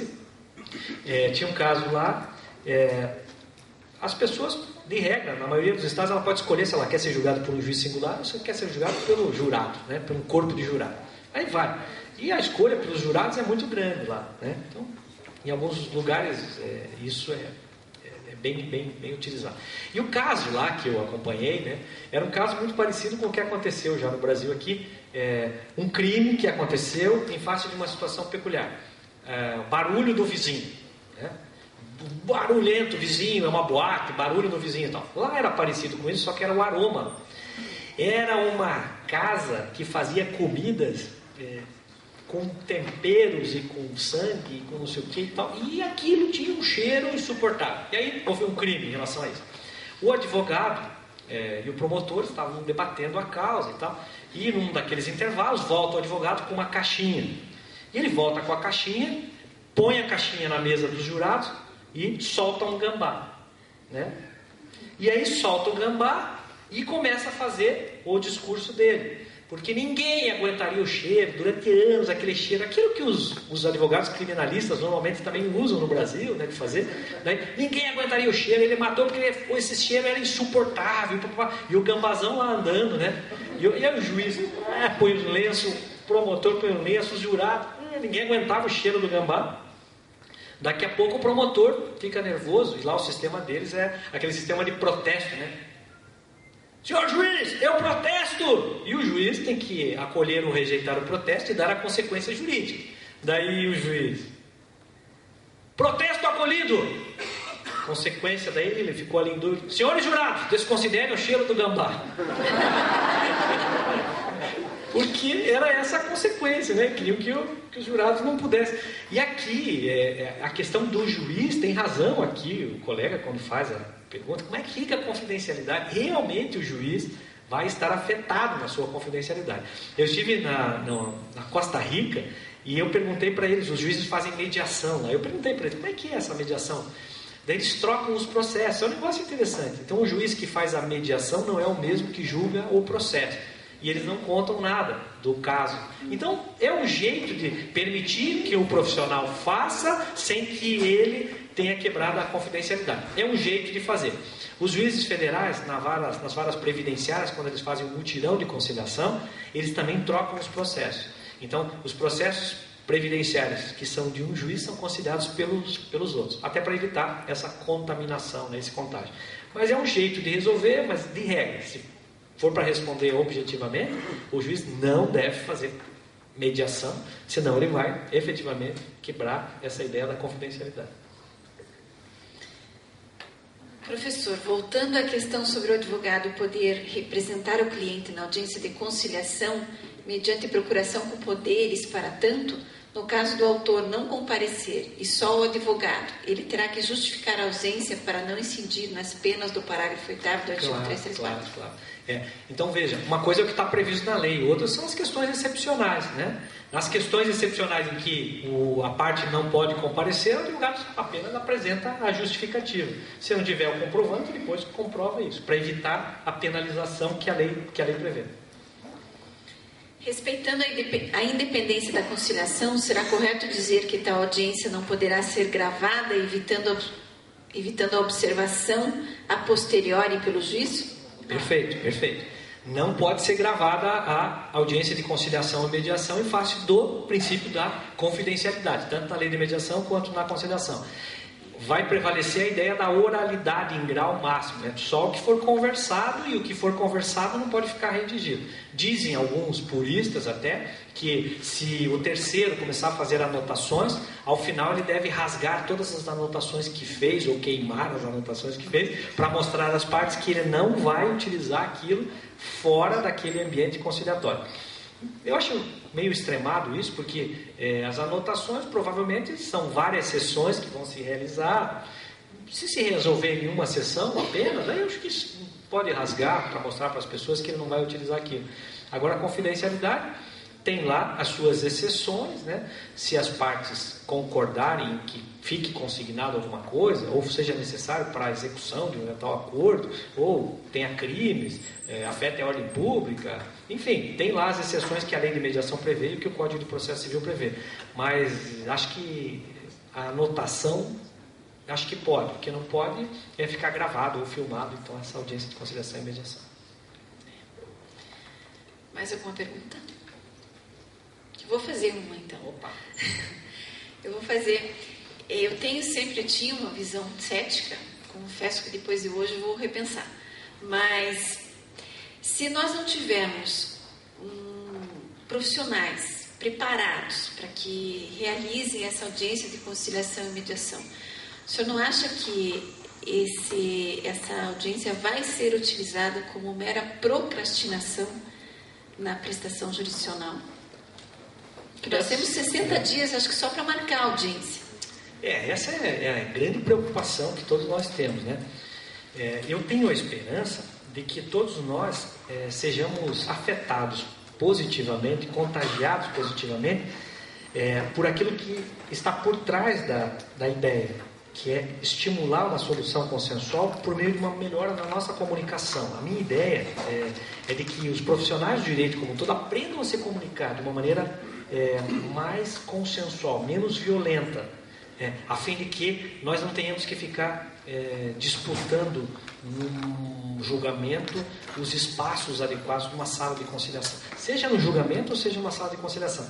Eu cheguei a escrever até sobre isso, que é muito interessante, acontecem situações em que juiz brigando com o advogado brigando com o promotor, né? E aí as partes, coitadinha, elas ficam ali, nossa, briga de gente grande, que bacana. E nós que somos os profissionais, né, nós vamos nos afastar cada vez mais do verdadeiro interesse das pessoas, que são os nossos principal. Sem as pessoas, sem os jurisdicionados, sem as partes, a gente não teria o que fazer, né? E o que acontece é um jogo de vaidade, uma questão, e aí fica aquela briga, né? Então isso para mim me parece uma questão que a gente vai precisar discorrer e trabalhar de uma maneira melhor a nossa comunicação. Se isso acontecer, eu vou ficar muito satisfeito, né? Tem uma juíza no Espírito Santo, até eu estava falando para ela exatamente essa conversa, assim, que a minha esperança é que nós juízes aprendamos a nos comunicar melhor com os advogados, e que os advogados aprendam a se comunicar melhor com a gente, e que os promotores aprendam a se comunicar melhor com os juízes e com os advogados. E essa reciprocidade aconteça de uma maneira a que todos pertençam a um todo completo, um todo completo, e não vários todos, né? Um todo, né? Uma visão sistêmica sobre isso e tal. E eu falava sobre isso. E aí ela falou assim para mim, essa juíza, né? Isso que o senhor está falando, né? Eu falei, quando um advogado fala alguma coisa, ele está expressando uma necessidade. Você, como juiz, não pode perder a paciência, tem que tentar ver qual é essa necessidade. Isso o senhor está falando porque o senhor não conhece os advogados do Espírito Santo. Eu falei, mas o que aconteceu? Por que você está me dizendo isso? Ela é uma juíza jovem, né? E ela foi designada pelo corregedor para uma comarca que estava sem juiz há muito tempo, e não sei o quê, e ela sentenciou e marcou audiência de manhã e de tarde, e fez lá uma série de inovações e não sei o que e tal. Daí ela entra numa audiência, e ela entra e diz que foi muito bem educada. Ela diz assim, boa tarde, né? Tudo sorridente e tal. Daí diz que o advogado olhou para ela e disse assim, doutora, quero só dizer, não vamos perder tempo com essa lenga-lenga de conciliação, essas coisas. Vamos marcar logo já a instrução e julgamento, já saímos cientes daqui. Se quiser fazer já a instrução também, já faz. E vamos acabar com esse processo, porque esse caso aí não é conciliável. Daí ela... E aí, o que aconteceu? Fiquei furiosa, né? Não sei o que, tal. Não, tudo bem, né? Fiquei furiosa. E o pior é que depois ele continuou, e eu tentava ainda fazer a conciliação. Daí ele falou assim, ademais, sabe, filhinha, você não está sabendo fazer conciliação. Daí, a polarização total da comunicação aconteceu nesse caso, e por isso eu gosto do exemplo, porque daí ela chegou e disse para ele, eu estou sim, né? E ele virou para ela e disse, não está não. E aí a total polarização de uma comunicação como essa, ela não vai levar a lugar nenhum mesmo. Eles vão ficar ali o tempo todo e tal. Daí os especialistas dizem que nós temos de aprender a lidar com isso. Se nós, ao pisarmos no chão, nós sabemos que nós vamos resolver conflitos, nós temos que aprender a lidar com o conflito entre as pessoas e a comunicação não violenta, uma comunicação que possa construir isso. Veja, e eu não estou nem falando do conflito das partes. Veja que interessante. Eu estou falando de um conflito que acontece todos os dias, que é um conflito a látere. É um conflito que as partes ficam ali olhando e não entendem, porque é uma briga, né? Bom, esse caso, os especialistas aí, eu aproveitei, nós estávamos falando sobre o caso, eu aproveitei daí como, nós estamos aqui num ambiente, num laboratório, então vamos trabalhar esse caso. Aí pegamos o caso. Bom, então segundo os especialistas, você teria que fazer uma leitura do que o advogado está necessitando, né? Então ele está fazendo um pedido por trás disso. Qual é o pedido? Tente analisar, eu dizia para ela, tente analisar de uma maneira neutra, ou até positiva a comunicação do advogado. Mas como que eu vou analisar de uma maneira positiva a comunicação dele? Não sei, tente. É assim que os especialistas dizem. Fazer o que todo mundo faz é fácil. Né? Ou seja, alguém me xinga, eu xingo. Alguém briga comigo, isso polariza. Essa polarização é fácil. Bateu, levou. Comigo é assim. Isso todo mundo sabe fazer. O que nós estamos propondo agora é uma nova forma de comunicação. E aí, brincamos lá, conversando, e eu insisti para ela. Até que ela conseguiu, então, fazer um raciocínio de uma maneira diferenciada. Veja que nós estamos trabalhando como laboratório e nós não somos a pessoa em causa. Então, é muito fácil a gente pensar aqui agora. Quando acontecer com a gente é que vai ser o grande desafio, né? Mas aí, ela diz, bom, eu podia dizer para ele, então, que... ele estava querendo dizer que ele era mais experiente, né? Ele estava querendo, eu percebi isso. Opa, olha aí, tá aí. Se ele estava querendo dizer que é mais experiente, você pode mostrar que você compreendeu isso. Dizer, olha, doutor, pelo que eu percebo, o senhor é uma pessoa muito experiente. Tá bom. Isso despolariza a comunicação. O que mais? Pense mais alguma coisa. Daí ela conseguiu lembrar lá que ele falou que não queria perder tempo. Então, ele está dizendo que ele não quer perder tempo, daí ela chegou à seguinte conclusão. Eu poderia dizer que ele está querendo rapidez, eu também quero rapidez. Fala isso. Então, o senhor é uma pessoa experiente, pelo que o senhor conhece aqui da sua comarca, o senhor quer rapidez e eu também quero rapidez. Embora o senhor imagine que esse caso é inconciliável, mas eu gostaria de tentar a conciliação. Se você falasse desse jeito, talvez a comunicação fosse outra. Bom, eu sei que a partir daí você estabelece para todos os casos, segundo os especialistas em comunicação, então tem um jeito de comunicar que possa ser um jeito que não polarize a comunicação. E assim foi, né, essa discussão. E aí o desafio foi o seguinte, e eu fiz o teste em vários casos e isso dá certo. Invariavelmente, aquela pessoa que foi grosseira, que se comunicou de uma maneira... se você não polarizar a comunicação, invariavelmente você recebe um pedido de desculpas. Invariavelmente. Então, veja que se existem pesquisas indicando que isso é possível, embora seja difícil, né? Eu não digo para vocês que sempre eu consiga, não consigo, de vez em quando você briga lá, pode ser até em casa, né? Você briga com a mulher, você briga com o filho, você fica pensando, puxa vida, mas bem que eu podia ter usado aquelas técnicas lá, mas eu não consegui, né? Acontece. Mas se nós conseguirmos, então, alcançar isso, vai ser interessante. Bom, a partir do profissional. Agora, se eu não tenho tempo, se eu não gosto, eu gosto de litigar, eu sou do contencioso, é meu perfil, não tem problema. Mas eu tenho que saber que hoje eu tenho de ter profissionais. E aí vem aquilo que você falou, profissionais capacitados. Então, é bom que eu tenha vários perfis no meu escritório com profissionais capacitados para poder dar conta disso. Porque só o litígio, só a briga, só esse não vai levar a solução adequada do código. E pode acontecer sim, se não for compreendido bem por esses profissionais capacitados, que isso aqui sirva apenas como mais um rito de passagem. As pessoas comparecem, não tem conciliação, e não vai resolver nada. Vai ser só para piorar a questão da já tão conturbada morosidade da justiça. Não é o que eu penso. Eu penso que pode dar certo, que a gente tem que investir em capacitação, em formação, e nós, os profissionais do direito, temos que nos capacitar. Eu acho que nós não devemos perder essa oportunidade de sermos os protagonistas dessa grande modificação no Brasil, né? Como já aconteceu em alguns lugares do mundo. Você vai no Canadá, você vê os advogados capacitados com visão transdisciplinar. Vai nos Estados Unidos, tem advogados capacitados com visão transdisciplinar.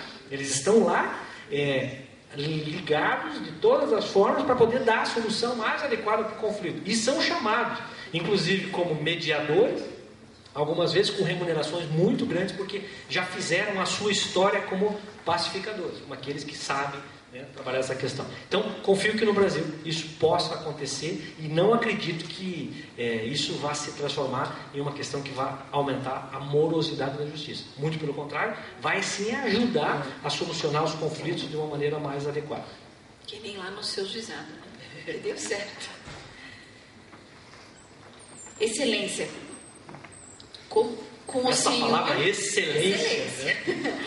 Com o Senhor aprendi há muito tempo a compreender a essência da conciliação, e isso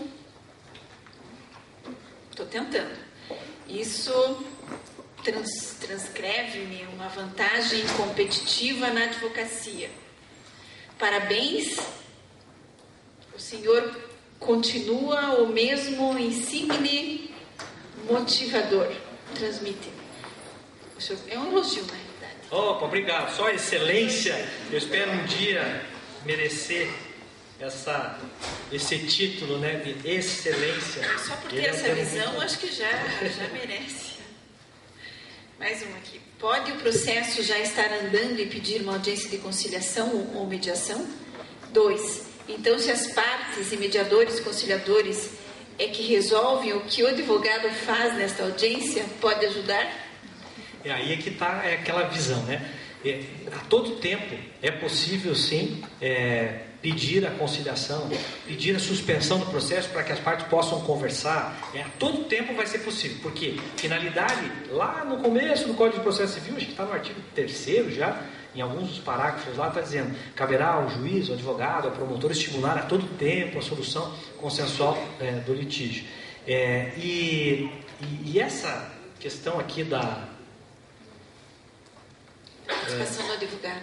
Como que vai ser a participação do advogado? Veja que interessante, né? Se você imaginar a postura atual dos advogados hoje, a postura corriqueira, né, histórica dos advogados, é do litígio. E os advogados são mais valorizados quando eles são briguentos, né? Até Calamandrei dizia o seguinte: interessante que os juízes não gostam de advogados briguentos, mas quando eles vão contratar um advogado, eles contratam exatamente os advogados que eles não gostam, que são os mais briguentos, né? Calamandrei dizia isso lá atrás. E isso acaba sendo uma verdade, entre aspas, né, em alguma medida, porque nós estamos voltados ao paradigma da guerra, do litígio, da briga.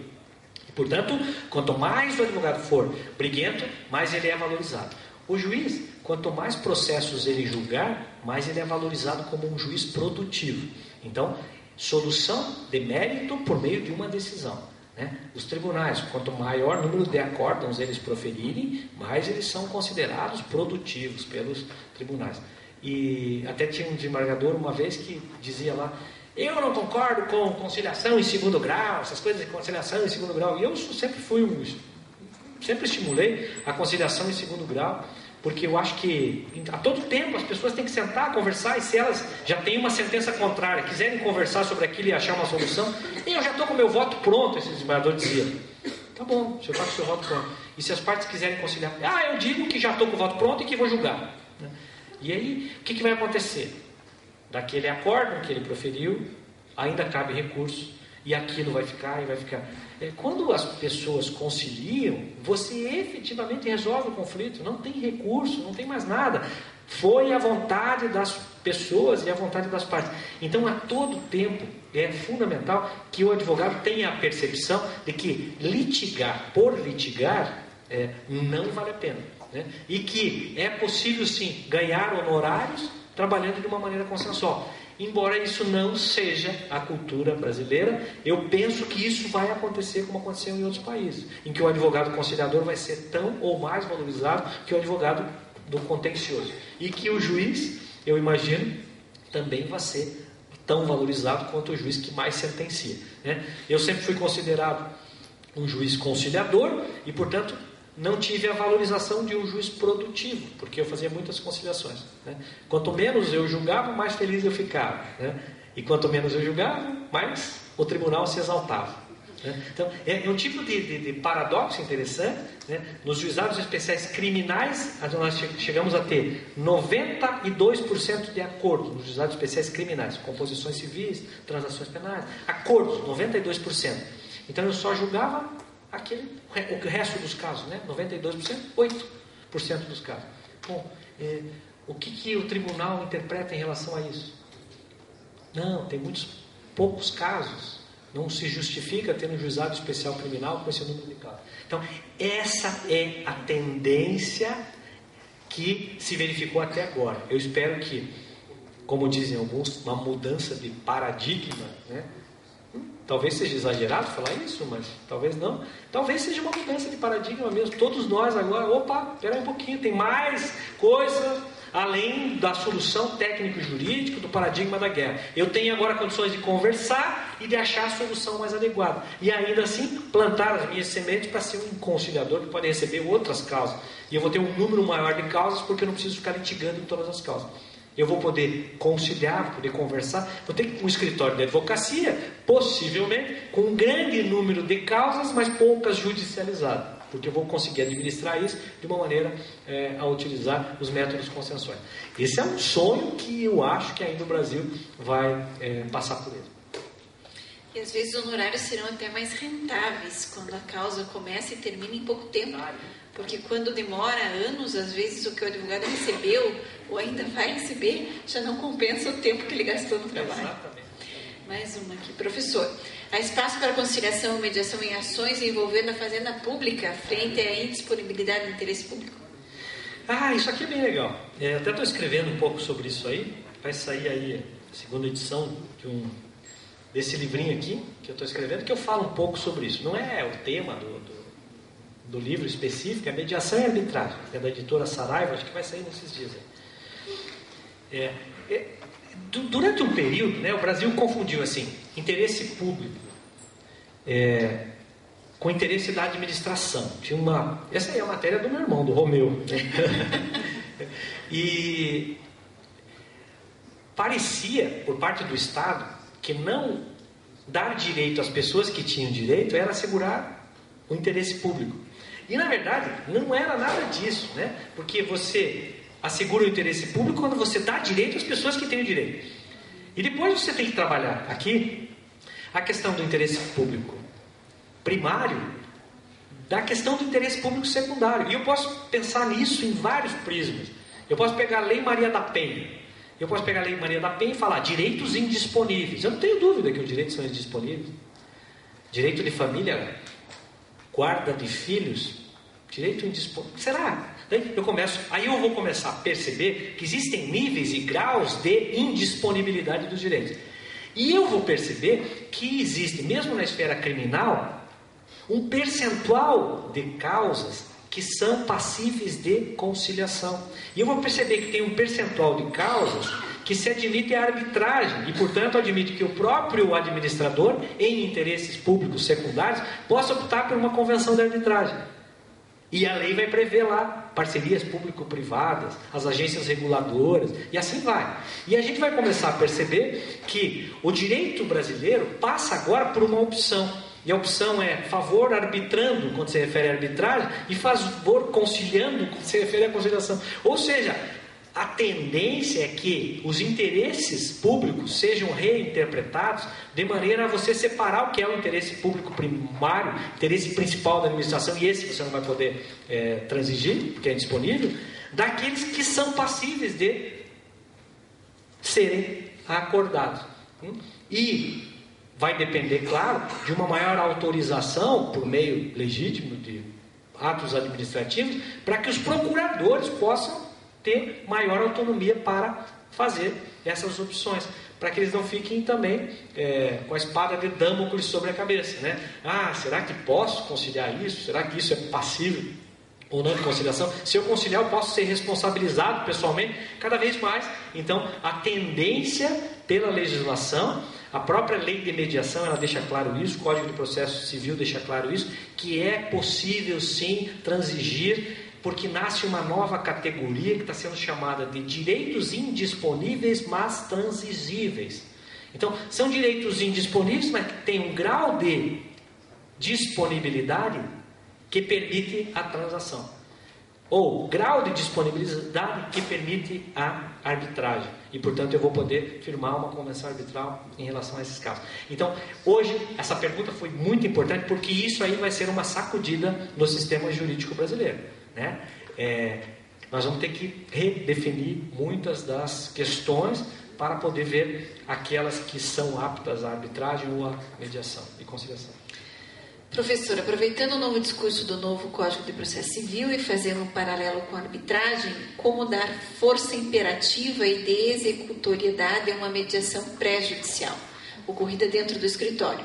A resposta seria transformar um documento privado em escritura pública? Olha, essa pergunta é muito legal, porque ela me traz, assim, talvez uma lembrança que eu tive de um aprendizado prático, né? E que é o seguinte, eu diria, cair ficha, os jovens falam, eu tive uma sacada, né? Saquei, isso aqui é uma coisa diferente, e que é um negócio bem interessante. Veja, no mundo todo se diz assim, a mediação, quando ela acontece, ela não tem por finalidade chegar a um acordo, ela simplesmente acontece, a mediação acontece, as pessoas querem aquilo e portanto aquilo acontece, simplesmente acontece. Bom, vou agora para o caso prático, que eu digo que foi um presente de Deus, né, que eu recebi. Estava fazendo uma pesquisa para a minha dissertação, lá atrás, tá?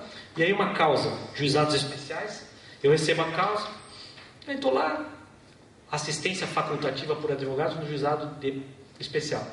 Juizado especial, assistência facultativa por advogados. Aí sentam as pessoas ali, pessoas simples, né? Aí eu, como vai? Meu nome é Roberto Bacelar, estou aqui para ajudá-los a resolver esse conflito, começa a conversar. Linguagem corporal. Um virado para o lado, outro para o outro lado. Se você tira uma foto, você tem ali, o corpo fala, total oposição. Daí eu bati na mesa assim, podemos conversar aqui sobre o cara? Olha, esse caso vale a pena ser retratado porque realmente foi uma sacada. Daí, daqui a pouco, um bate na mesa e diz assim, só quer que ele pague porque ele me deve. Mas eu não entendi a primeira parte, eu só entendi o que ele me deve. Daí eu falei, o que ele falou, será? Mas ele estava tão nervoso, homem, que eu até fiquei com medo de perguntar. Aí não perguntei. Aí, daqui a pouco foi. Só quer que ele me pague o que ele me deve. Falou de novo. Aí falou, opa, é isso, né? Daí o outro, quanto que é? Aí eu olhei, R$37. Daqui, uma em cima da outra. Eu olhei, 37. Bom, menos um processo, que beleza, né?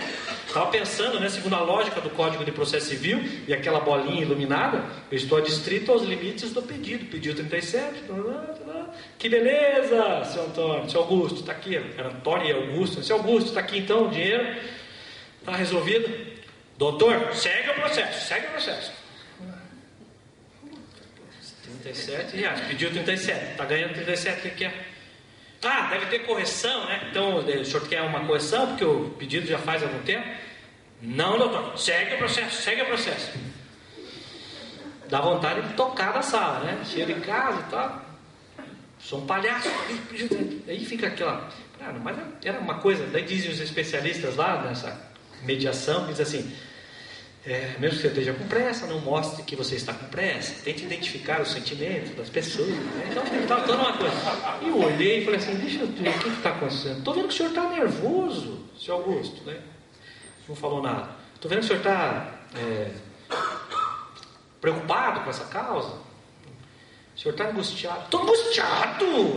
Só eu. Estava aí. É angústia. Estou angustiado.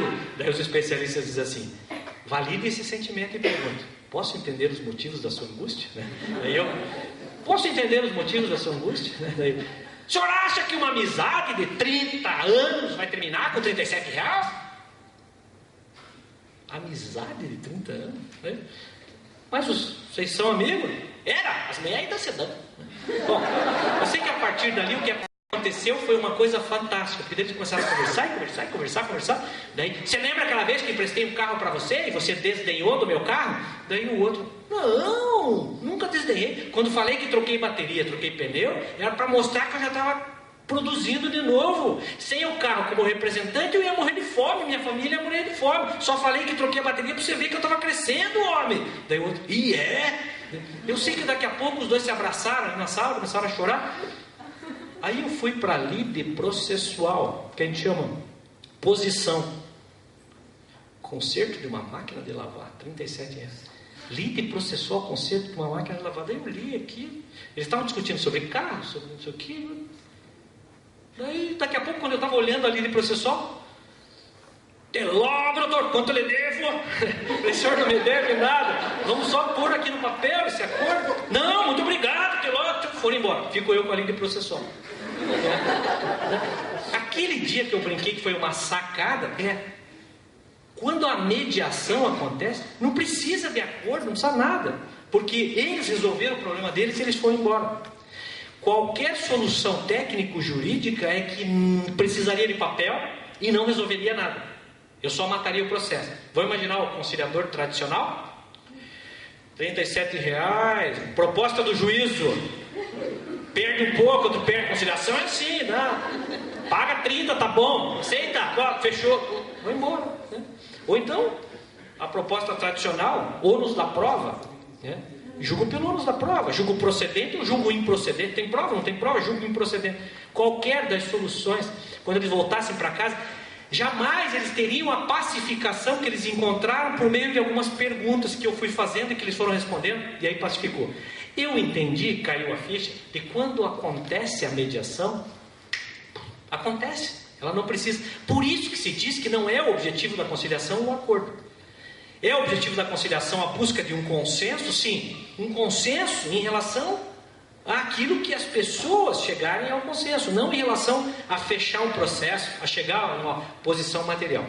Caso, e aí respondendo objetivamente a pergunta do colega, caso tenha valores patrimoniais a serem consignados, vai ter que fazer ou por meio de ata notarial para poder transformar isso num título executivo, ou os próprios advogados podem subscrever, isso vai ser título executivo, podem levar qualquer acordo à homologação judicial, também é uma possibilidade, ainda assim, que se abre, já se abria lá da época do juizado de pequenas causas, na década de 80, depois o juizado especial abriu essa possibilidade, pode levar para homologação, se quiser um título executivo judicial, né?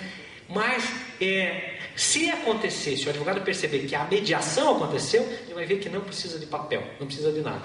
Ele vai ter que se assegurar com o contrato de honorário, isso sim, né? Porque esse aí, depois para pagar o honorário para quem resolveu o problema, aí... Qual é a forma de dar validade à conciliação ou mediação feita no escritório do advogado? Acho que foi o que... eu acho assim, se precisar escrever, só tem que ter a cautela de não contrariar a confidencialidade, né? Vai escrever de maneira positiva, de maneira a permitir uma eventual execução se tiver questões patrimoniais, ou então de maneira genérica, né? A ponto de que seja aquilo signifique alguma coisa para as pessoas e que possa representar então como uma simbologia daquele acordo. Então eu cheguei a fazer antigamente, né, os mais antigos ainda lembram, as próprias delegacias faziam termos de bom viver. Vocês já devem ter ouvido falar isso, né? Alguns, né? Termos de bom viver. Eram coisas genéricas, assim, e que se chamava, né? As pessoas diziam assim, a mulher levava e dizia assim, só quero que o senhor chame meu marido para dar um susto nele, né? Chamava o marido, dava um susto no marido. E aí saía um termo de bom viver. Então, o bom viver era, ele vai procurar não ingerir bebidas alcoólicas, vai procurar chegar em casa mais cedo, uma coisa que não tinha muito significado, mas algumas vezes aquela força simbólica do delegado fazia com que aquilo representasse algum resultado prático. Algumas vezes o advogado, como um líder que vai ter de perceber que em algumas circunstâncias o poder simbólico do advogado vai ter que representar isso. Se não for uma coisa que permita ser executado, talvez um bom acordo, o mediador tem que saber isso, né, que possa ser registrado de uma maneira genérica, mesmo que não passível de execução, se não tiver valores patrimoniais, mas que possa representar satisfação pessoal das pessoas. Bom, é isso que vocês concordam que esteja escrito? Tem alguma coisa que vocês não concordam que seja escrito aqui? O que as pessoas disserem que não concordam, não se escreve, porque isso assegura a confidencialidade. Até porque vai ser dever do juiz, dever do advogado, preservar o sigilo. Então, se eu participar de uma mediação ou de uma conciliação, eu tenho que respeitar o dever de sigilo. O advogado que participar vai ter que respeitar o dever de sigilo. E a confidencialidade do processo só se abre exceção desde que as pessoas concordem em que alguma coisa seja escrita, né? Então, tomar cuidado só para que seja efetivamente a vontade das pessoas. Acho que todas as dúvidas, mais uma. A última, então.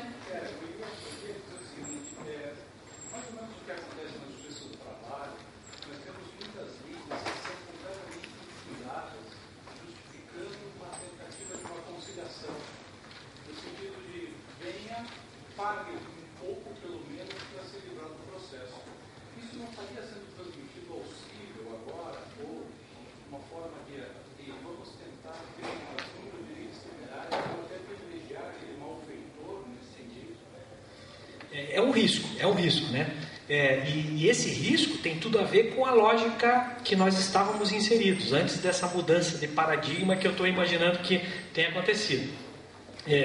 Tinha uma coisa que acontecia, né, um fato que acontecia, e a pergunta do colega, não sei se para quem está lá atrás ficou claro, se conseguiram escutar, não, eu vou repetir então. Então o que o colega está trazendo é assim, algumas vezes na Justiça do Trabalho, ele está relatando, que é chamada uma conciliação, mas na verdade é para que seja forçada alguma coisa, para que pelo menos alguma coisa seja paga, mesmo que não tenha o direito, né? E acaba sendo alguma coisa meio que forçada. Será que isso também não aconteceria agora na justiça civil tradicional, com essa nova mudança? Eu lembro uma coisa que eu quero trazer assim como fato verdadeiro. Todas as vezes que terminava a conciliação, eu, como juiz, eu sempre perguntava para as pessoas: era isso que você queria? Perguntava para uma das partes. E era isso que você queria? E eu sempre tinha que obter a resposta verdadeira. Para mim, era o fundamental. Eu não estava ali para matar processo, eu estava ali para resolver conflito. Daí uma vez, eu faço essa pergunta, como eu sempre fazia nas conciliações.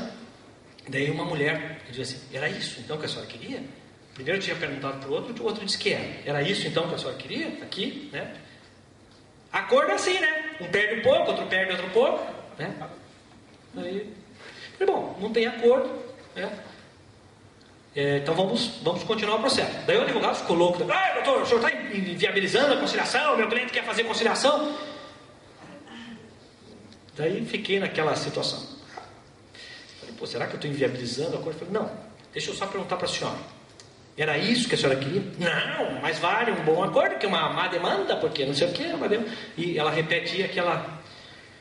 Eu falei, senhora, então não tem acordo, nós vamos julgar o processo. Daí o advogado novamente: doutor, o senhor está inviabilizando, minha mulher quer... Se ela quer fazer o acordo, por que ela não fala que ela quer o acordo? Né? E ficou aquela tensão inicial na audiência. Eu falei, senhora, o que está acontecendo? Que eu não falei com meu marido, né? E por que não falou com seu marido? Porque não deu tempo. Então a senhora fale com seu marido. Daí fiquei ali esperando. Estou fazendo acordo aqui com o fulano, ele propôs pagar em 7. Você acha? Então tá bom. Tá, beijo. A senhora falou com seu marido? Falei. E aí? Não, tudo bem. Então, era isso que a senhora queria? Era isso que eu queria. Então, tá, então agora fechou o acordo. É isso, tá. Então eu só quero dizer o seguinte, para sair daqui insatisfeito, tem que sair com a minha sentença. Não pode sair com o seu acordo. Porque se o acordo é seu, a senhora tem que sair satisfeita daqui. A senhora entendeu? Por isso que eu não queria. Era isso então. Era isso. Deu o advogado. Doutor, desculpe, eu também não tinha compreendido muito bem qual era a ideia sua, mas agora eu compreendi. Veja que a essência do acordo tem que ser esse. O acordo não pode ser um acordo frustrante, que você saia lá com uma raiva na pessoa, que você diga assim: fiz o acordo porque não queria me incomodar, não devo, mas paguei. Ou acordo criminal, que em alguns países tem: eu não sou culpado, eu não fiz nada, mas eu aceito porque se eu for processado, eu posso ser condenado. Quer dizer, isso não respeita a humanidade das pessoas. Isso não é adequado. Do ponto de vista econômico, a gente vai ver empresas recomendando que isso aconteça. Empresas, consultores vão dizer o seguinte: olha, vamos fazer o seguinte, objetivamente, quanto você vai gastar em essa audiência? Pague e que você não se incomoda. Então, agora, do ponto de vista da humanidade das pessoas, isso não se justifica. Eu sou totalmente contrário a qualquer tipo de imposição. Talvez por isso, o próprio Código de Processo Civil, na sua redação, com uma redação estranha, esdrúxula, assim: o conciliador não poderá constranger as pessoas a fazer uma coisa. Mas é evidente, por que está escrito isso? Ele não pode obrigar as pessoas, não pode constranger, coagir as pessoas a fazer um acordo. Mas é evidente que não pode. Se ele estivesse fazendo isso, ele estaria incorrendo num desvio ético e até talvez em alguma infração penal. Até. Mas isso está escrito no Código. Dizem alguns pesquisadores que isso aconteceu já no Brasil, em vários momentos em que faça o acordo, senão você vai perder. Esse tipo de conciliação não é adequado. E veja que ele vai gerar insatisfação. Não faz parte do método consensual, na forma autocompositiva, você ter insatisfação das pessoas. As pessoas têm que dizer que elas querem, tem que ser aquilo que elas querem. Por isso eu preferia não fazer o acordo e julgar o caso e a pessoa sair insatisfeita com a decisão, do que ela manifestar uma decisão e sair insatisfeita, né? Quando perguntam assim, qual a diferença entre a mediação e a conciliação? Eu digo, na essência, o mais importante da diferença entre a mediação e a conciliação é o efeito prático que isso produz nas pessoas. Porque assim, o conciliador pode intervir no mérito, pode sugerir. Então o conciliador vem lá e diz assim, a pessoa diz, eu posso pagar em 13 vezes. Aí o conciliador, não, paga em menos. E ele vai intervir no mérito, ele vai participar, pode sugerir. Ele diz assim, 13 é mais que um ano, paga em 10. E a pessoa, mas eu não posso. Não, mas pode, quem paga em 13 paga em 10, é uma sugestão, tá. Conciliação, tá. Paga a primeira, a segunda, a terceira, a quarta, chega na sétima não consegue mais pagar. De quem é a culpa? Aquela pessoa que fez o acordo, ela tem a quem culpar, porque realmente não era a vontade dela fazer o acordo para pagar em 7 vezes. E eu estou falando de uma questão patrimonial. Veja que tem tantas outras questões emocionais aí que tem por trás, e que há acordos prematuros, mal construídos, né? Agora veja o mediador. O mediador não vai sugerir nada. Você tem condições de pagar em 10 vezes, em 12, então, você tem condições de pagar em 7? Não tem. Então, se não tem, não tem. Porque é a vontade das pessoas. O mediador é um bom perguntador. Quanto mais ele vai perguntando, as pessoas vão dizendo. E ele tem que conferir, inclusive fazer teste de realidade. Você tem certeza que é isso? É isso que você quer? E aí, se a pessoa disser que aí o acordo. Na mediação, quando ela é bem realizada, não tem execução. Nós não temos fase executória. Não tem descumprimento, porque a vontade da pessoa é expressada de uma maneira tranquila, livre e com autonomia de vontade. Então, me parece que a mudança de paradigma vai ter que ser essa. E jamais permitir que esse tipo de acordo forçado, ele possa representar um método consensual, porque não é método consensual. Isso aí de acordo forçado é uma solução de matar processo, mas não resolver conflito. Como está a preparação dos juízes para a condução dessa lei? Eu tenho participado desse projeto nacional, né? Então, eu faço parte de um grupo de formação de magistrados para resolver conflitos por mediação e conciliação. Então, a gente tem viajado o Brasil todo, e a Escola Nacional de Formação e Aperfeiçoamento de Magistrados, ministro Salvio de Figueiredo Teixeira, que é a Infam, né? Funciona junto ao STJ, nós temos 2 frentes. Uma para todos os juízes federais e estaduais do Brasil, então eles passam por um módulo nacional. Então todos os juízes que passam no concurso, eles passam por esse módulo nacional. E há um estímulo para a formação inicial e continuada dos magistrados em todas as escolas do Brasil. Então existe hoje uma diretriz feita pela Escola Nacional de Formação e Aperfeiçoamento de Magistrados para que todo juiz passe por essas etapas, no módulo estadual ou regional, quer seja juiz estadual ou federal, e o módulo nacional, que é feito em Brasília. Inclusive os atuais. Em relação aos atuais, só tem que fazer uma ressalva, que aí o interesse é diferenciado em relação aos atuais, porque daí os módulos nacionais não acontecem.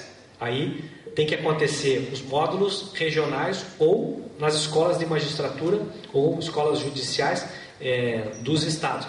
E não é daí a incumbência da Infam.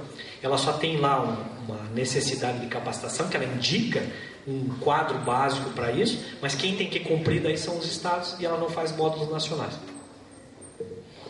Gostaria de entregar o certificado ao professor Roberto Bacelar, da Escola Superior da Advocacia.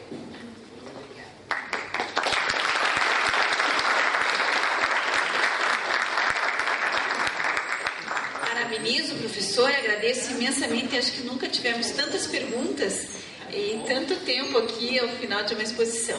Lembro que amanhã teremos o Dr. Eduardo Cambi com o tema de provas. Muito obrigada pela presença e até amanhã.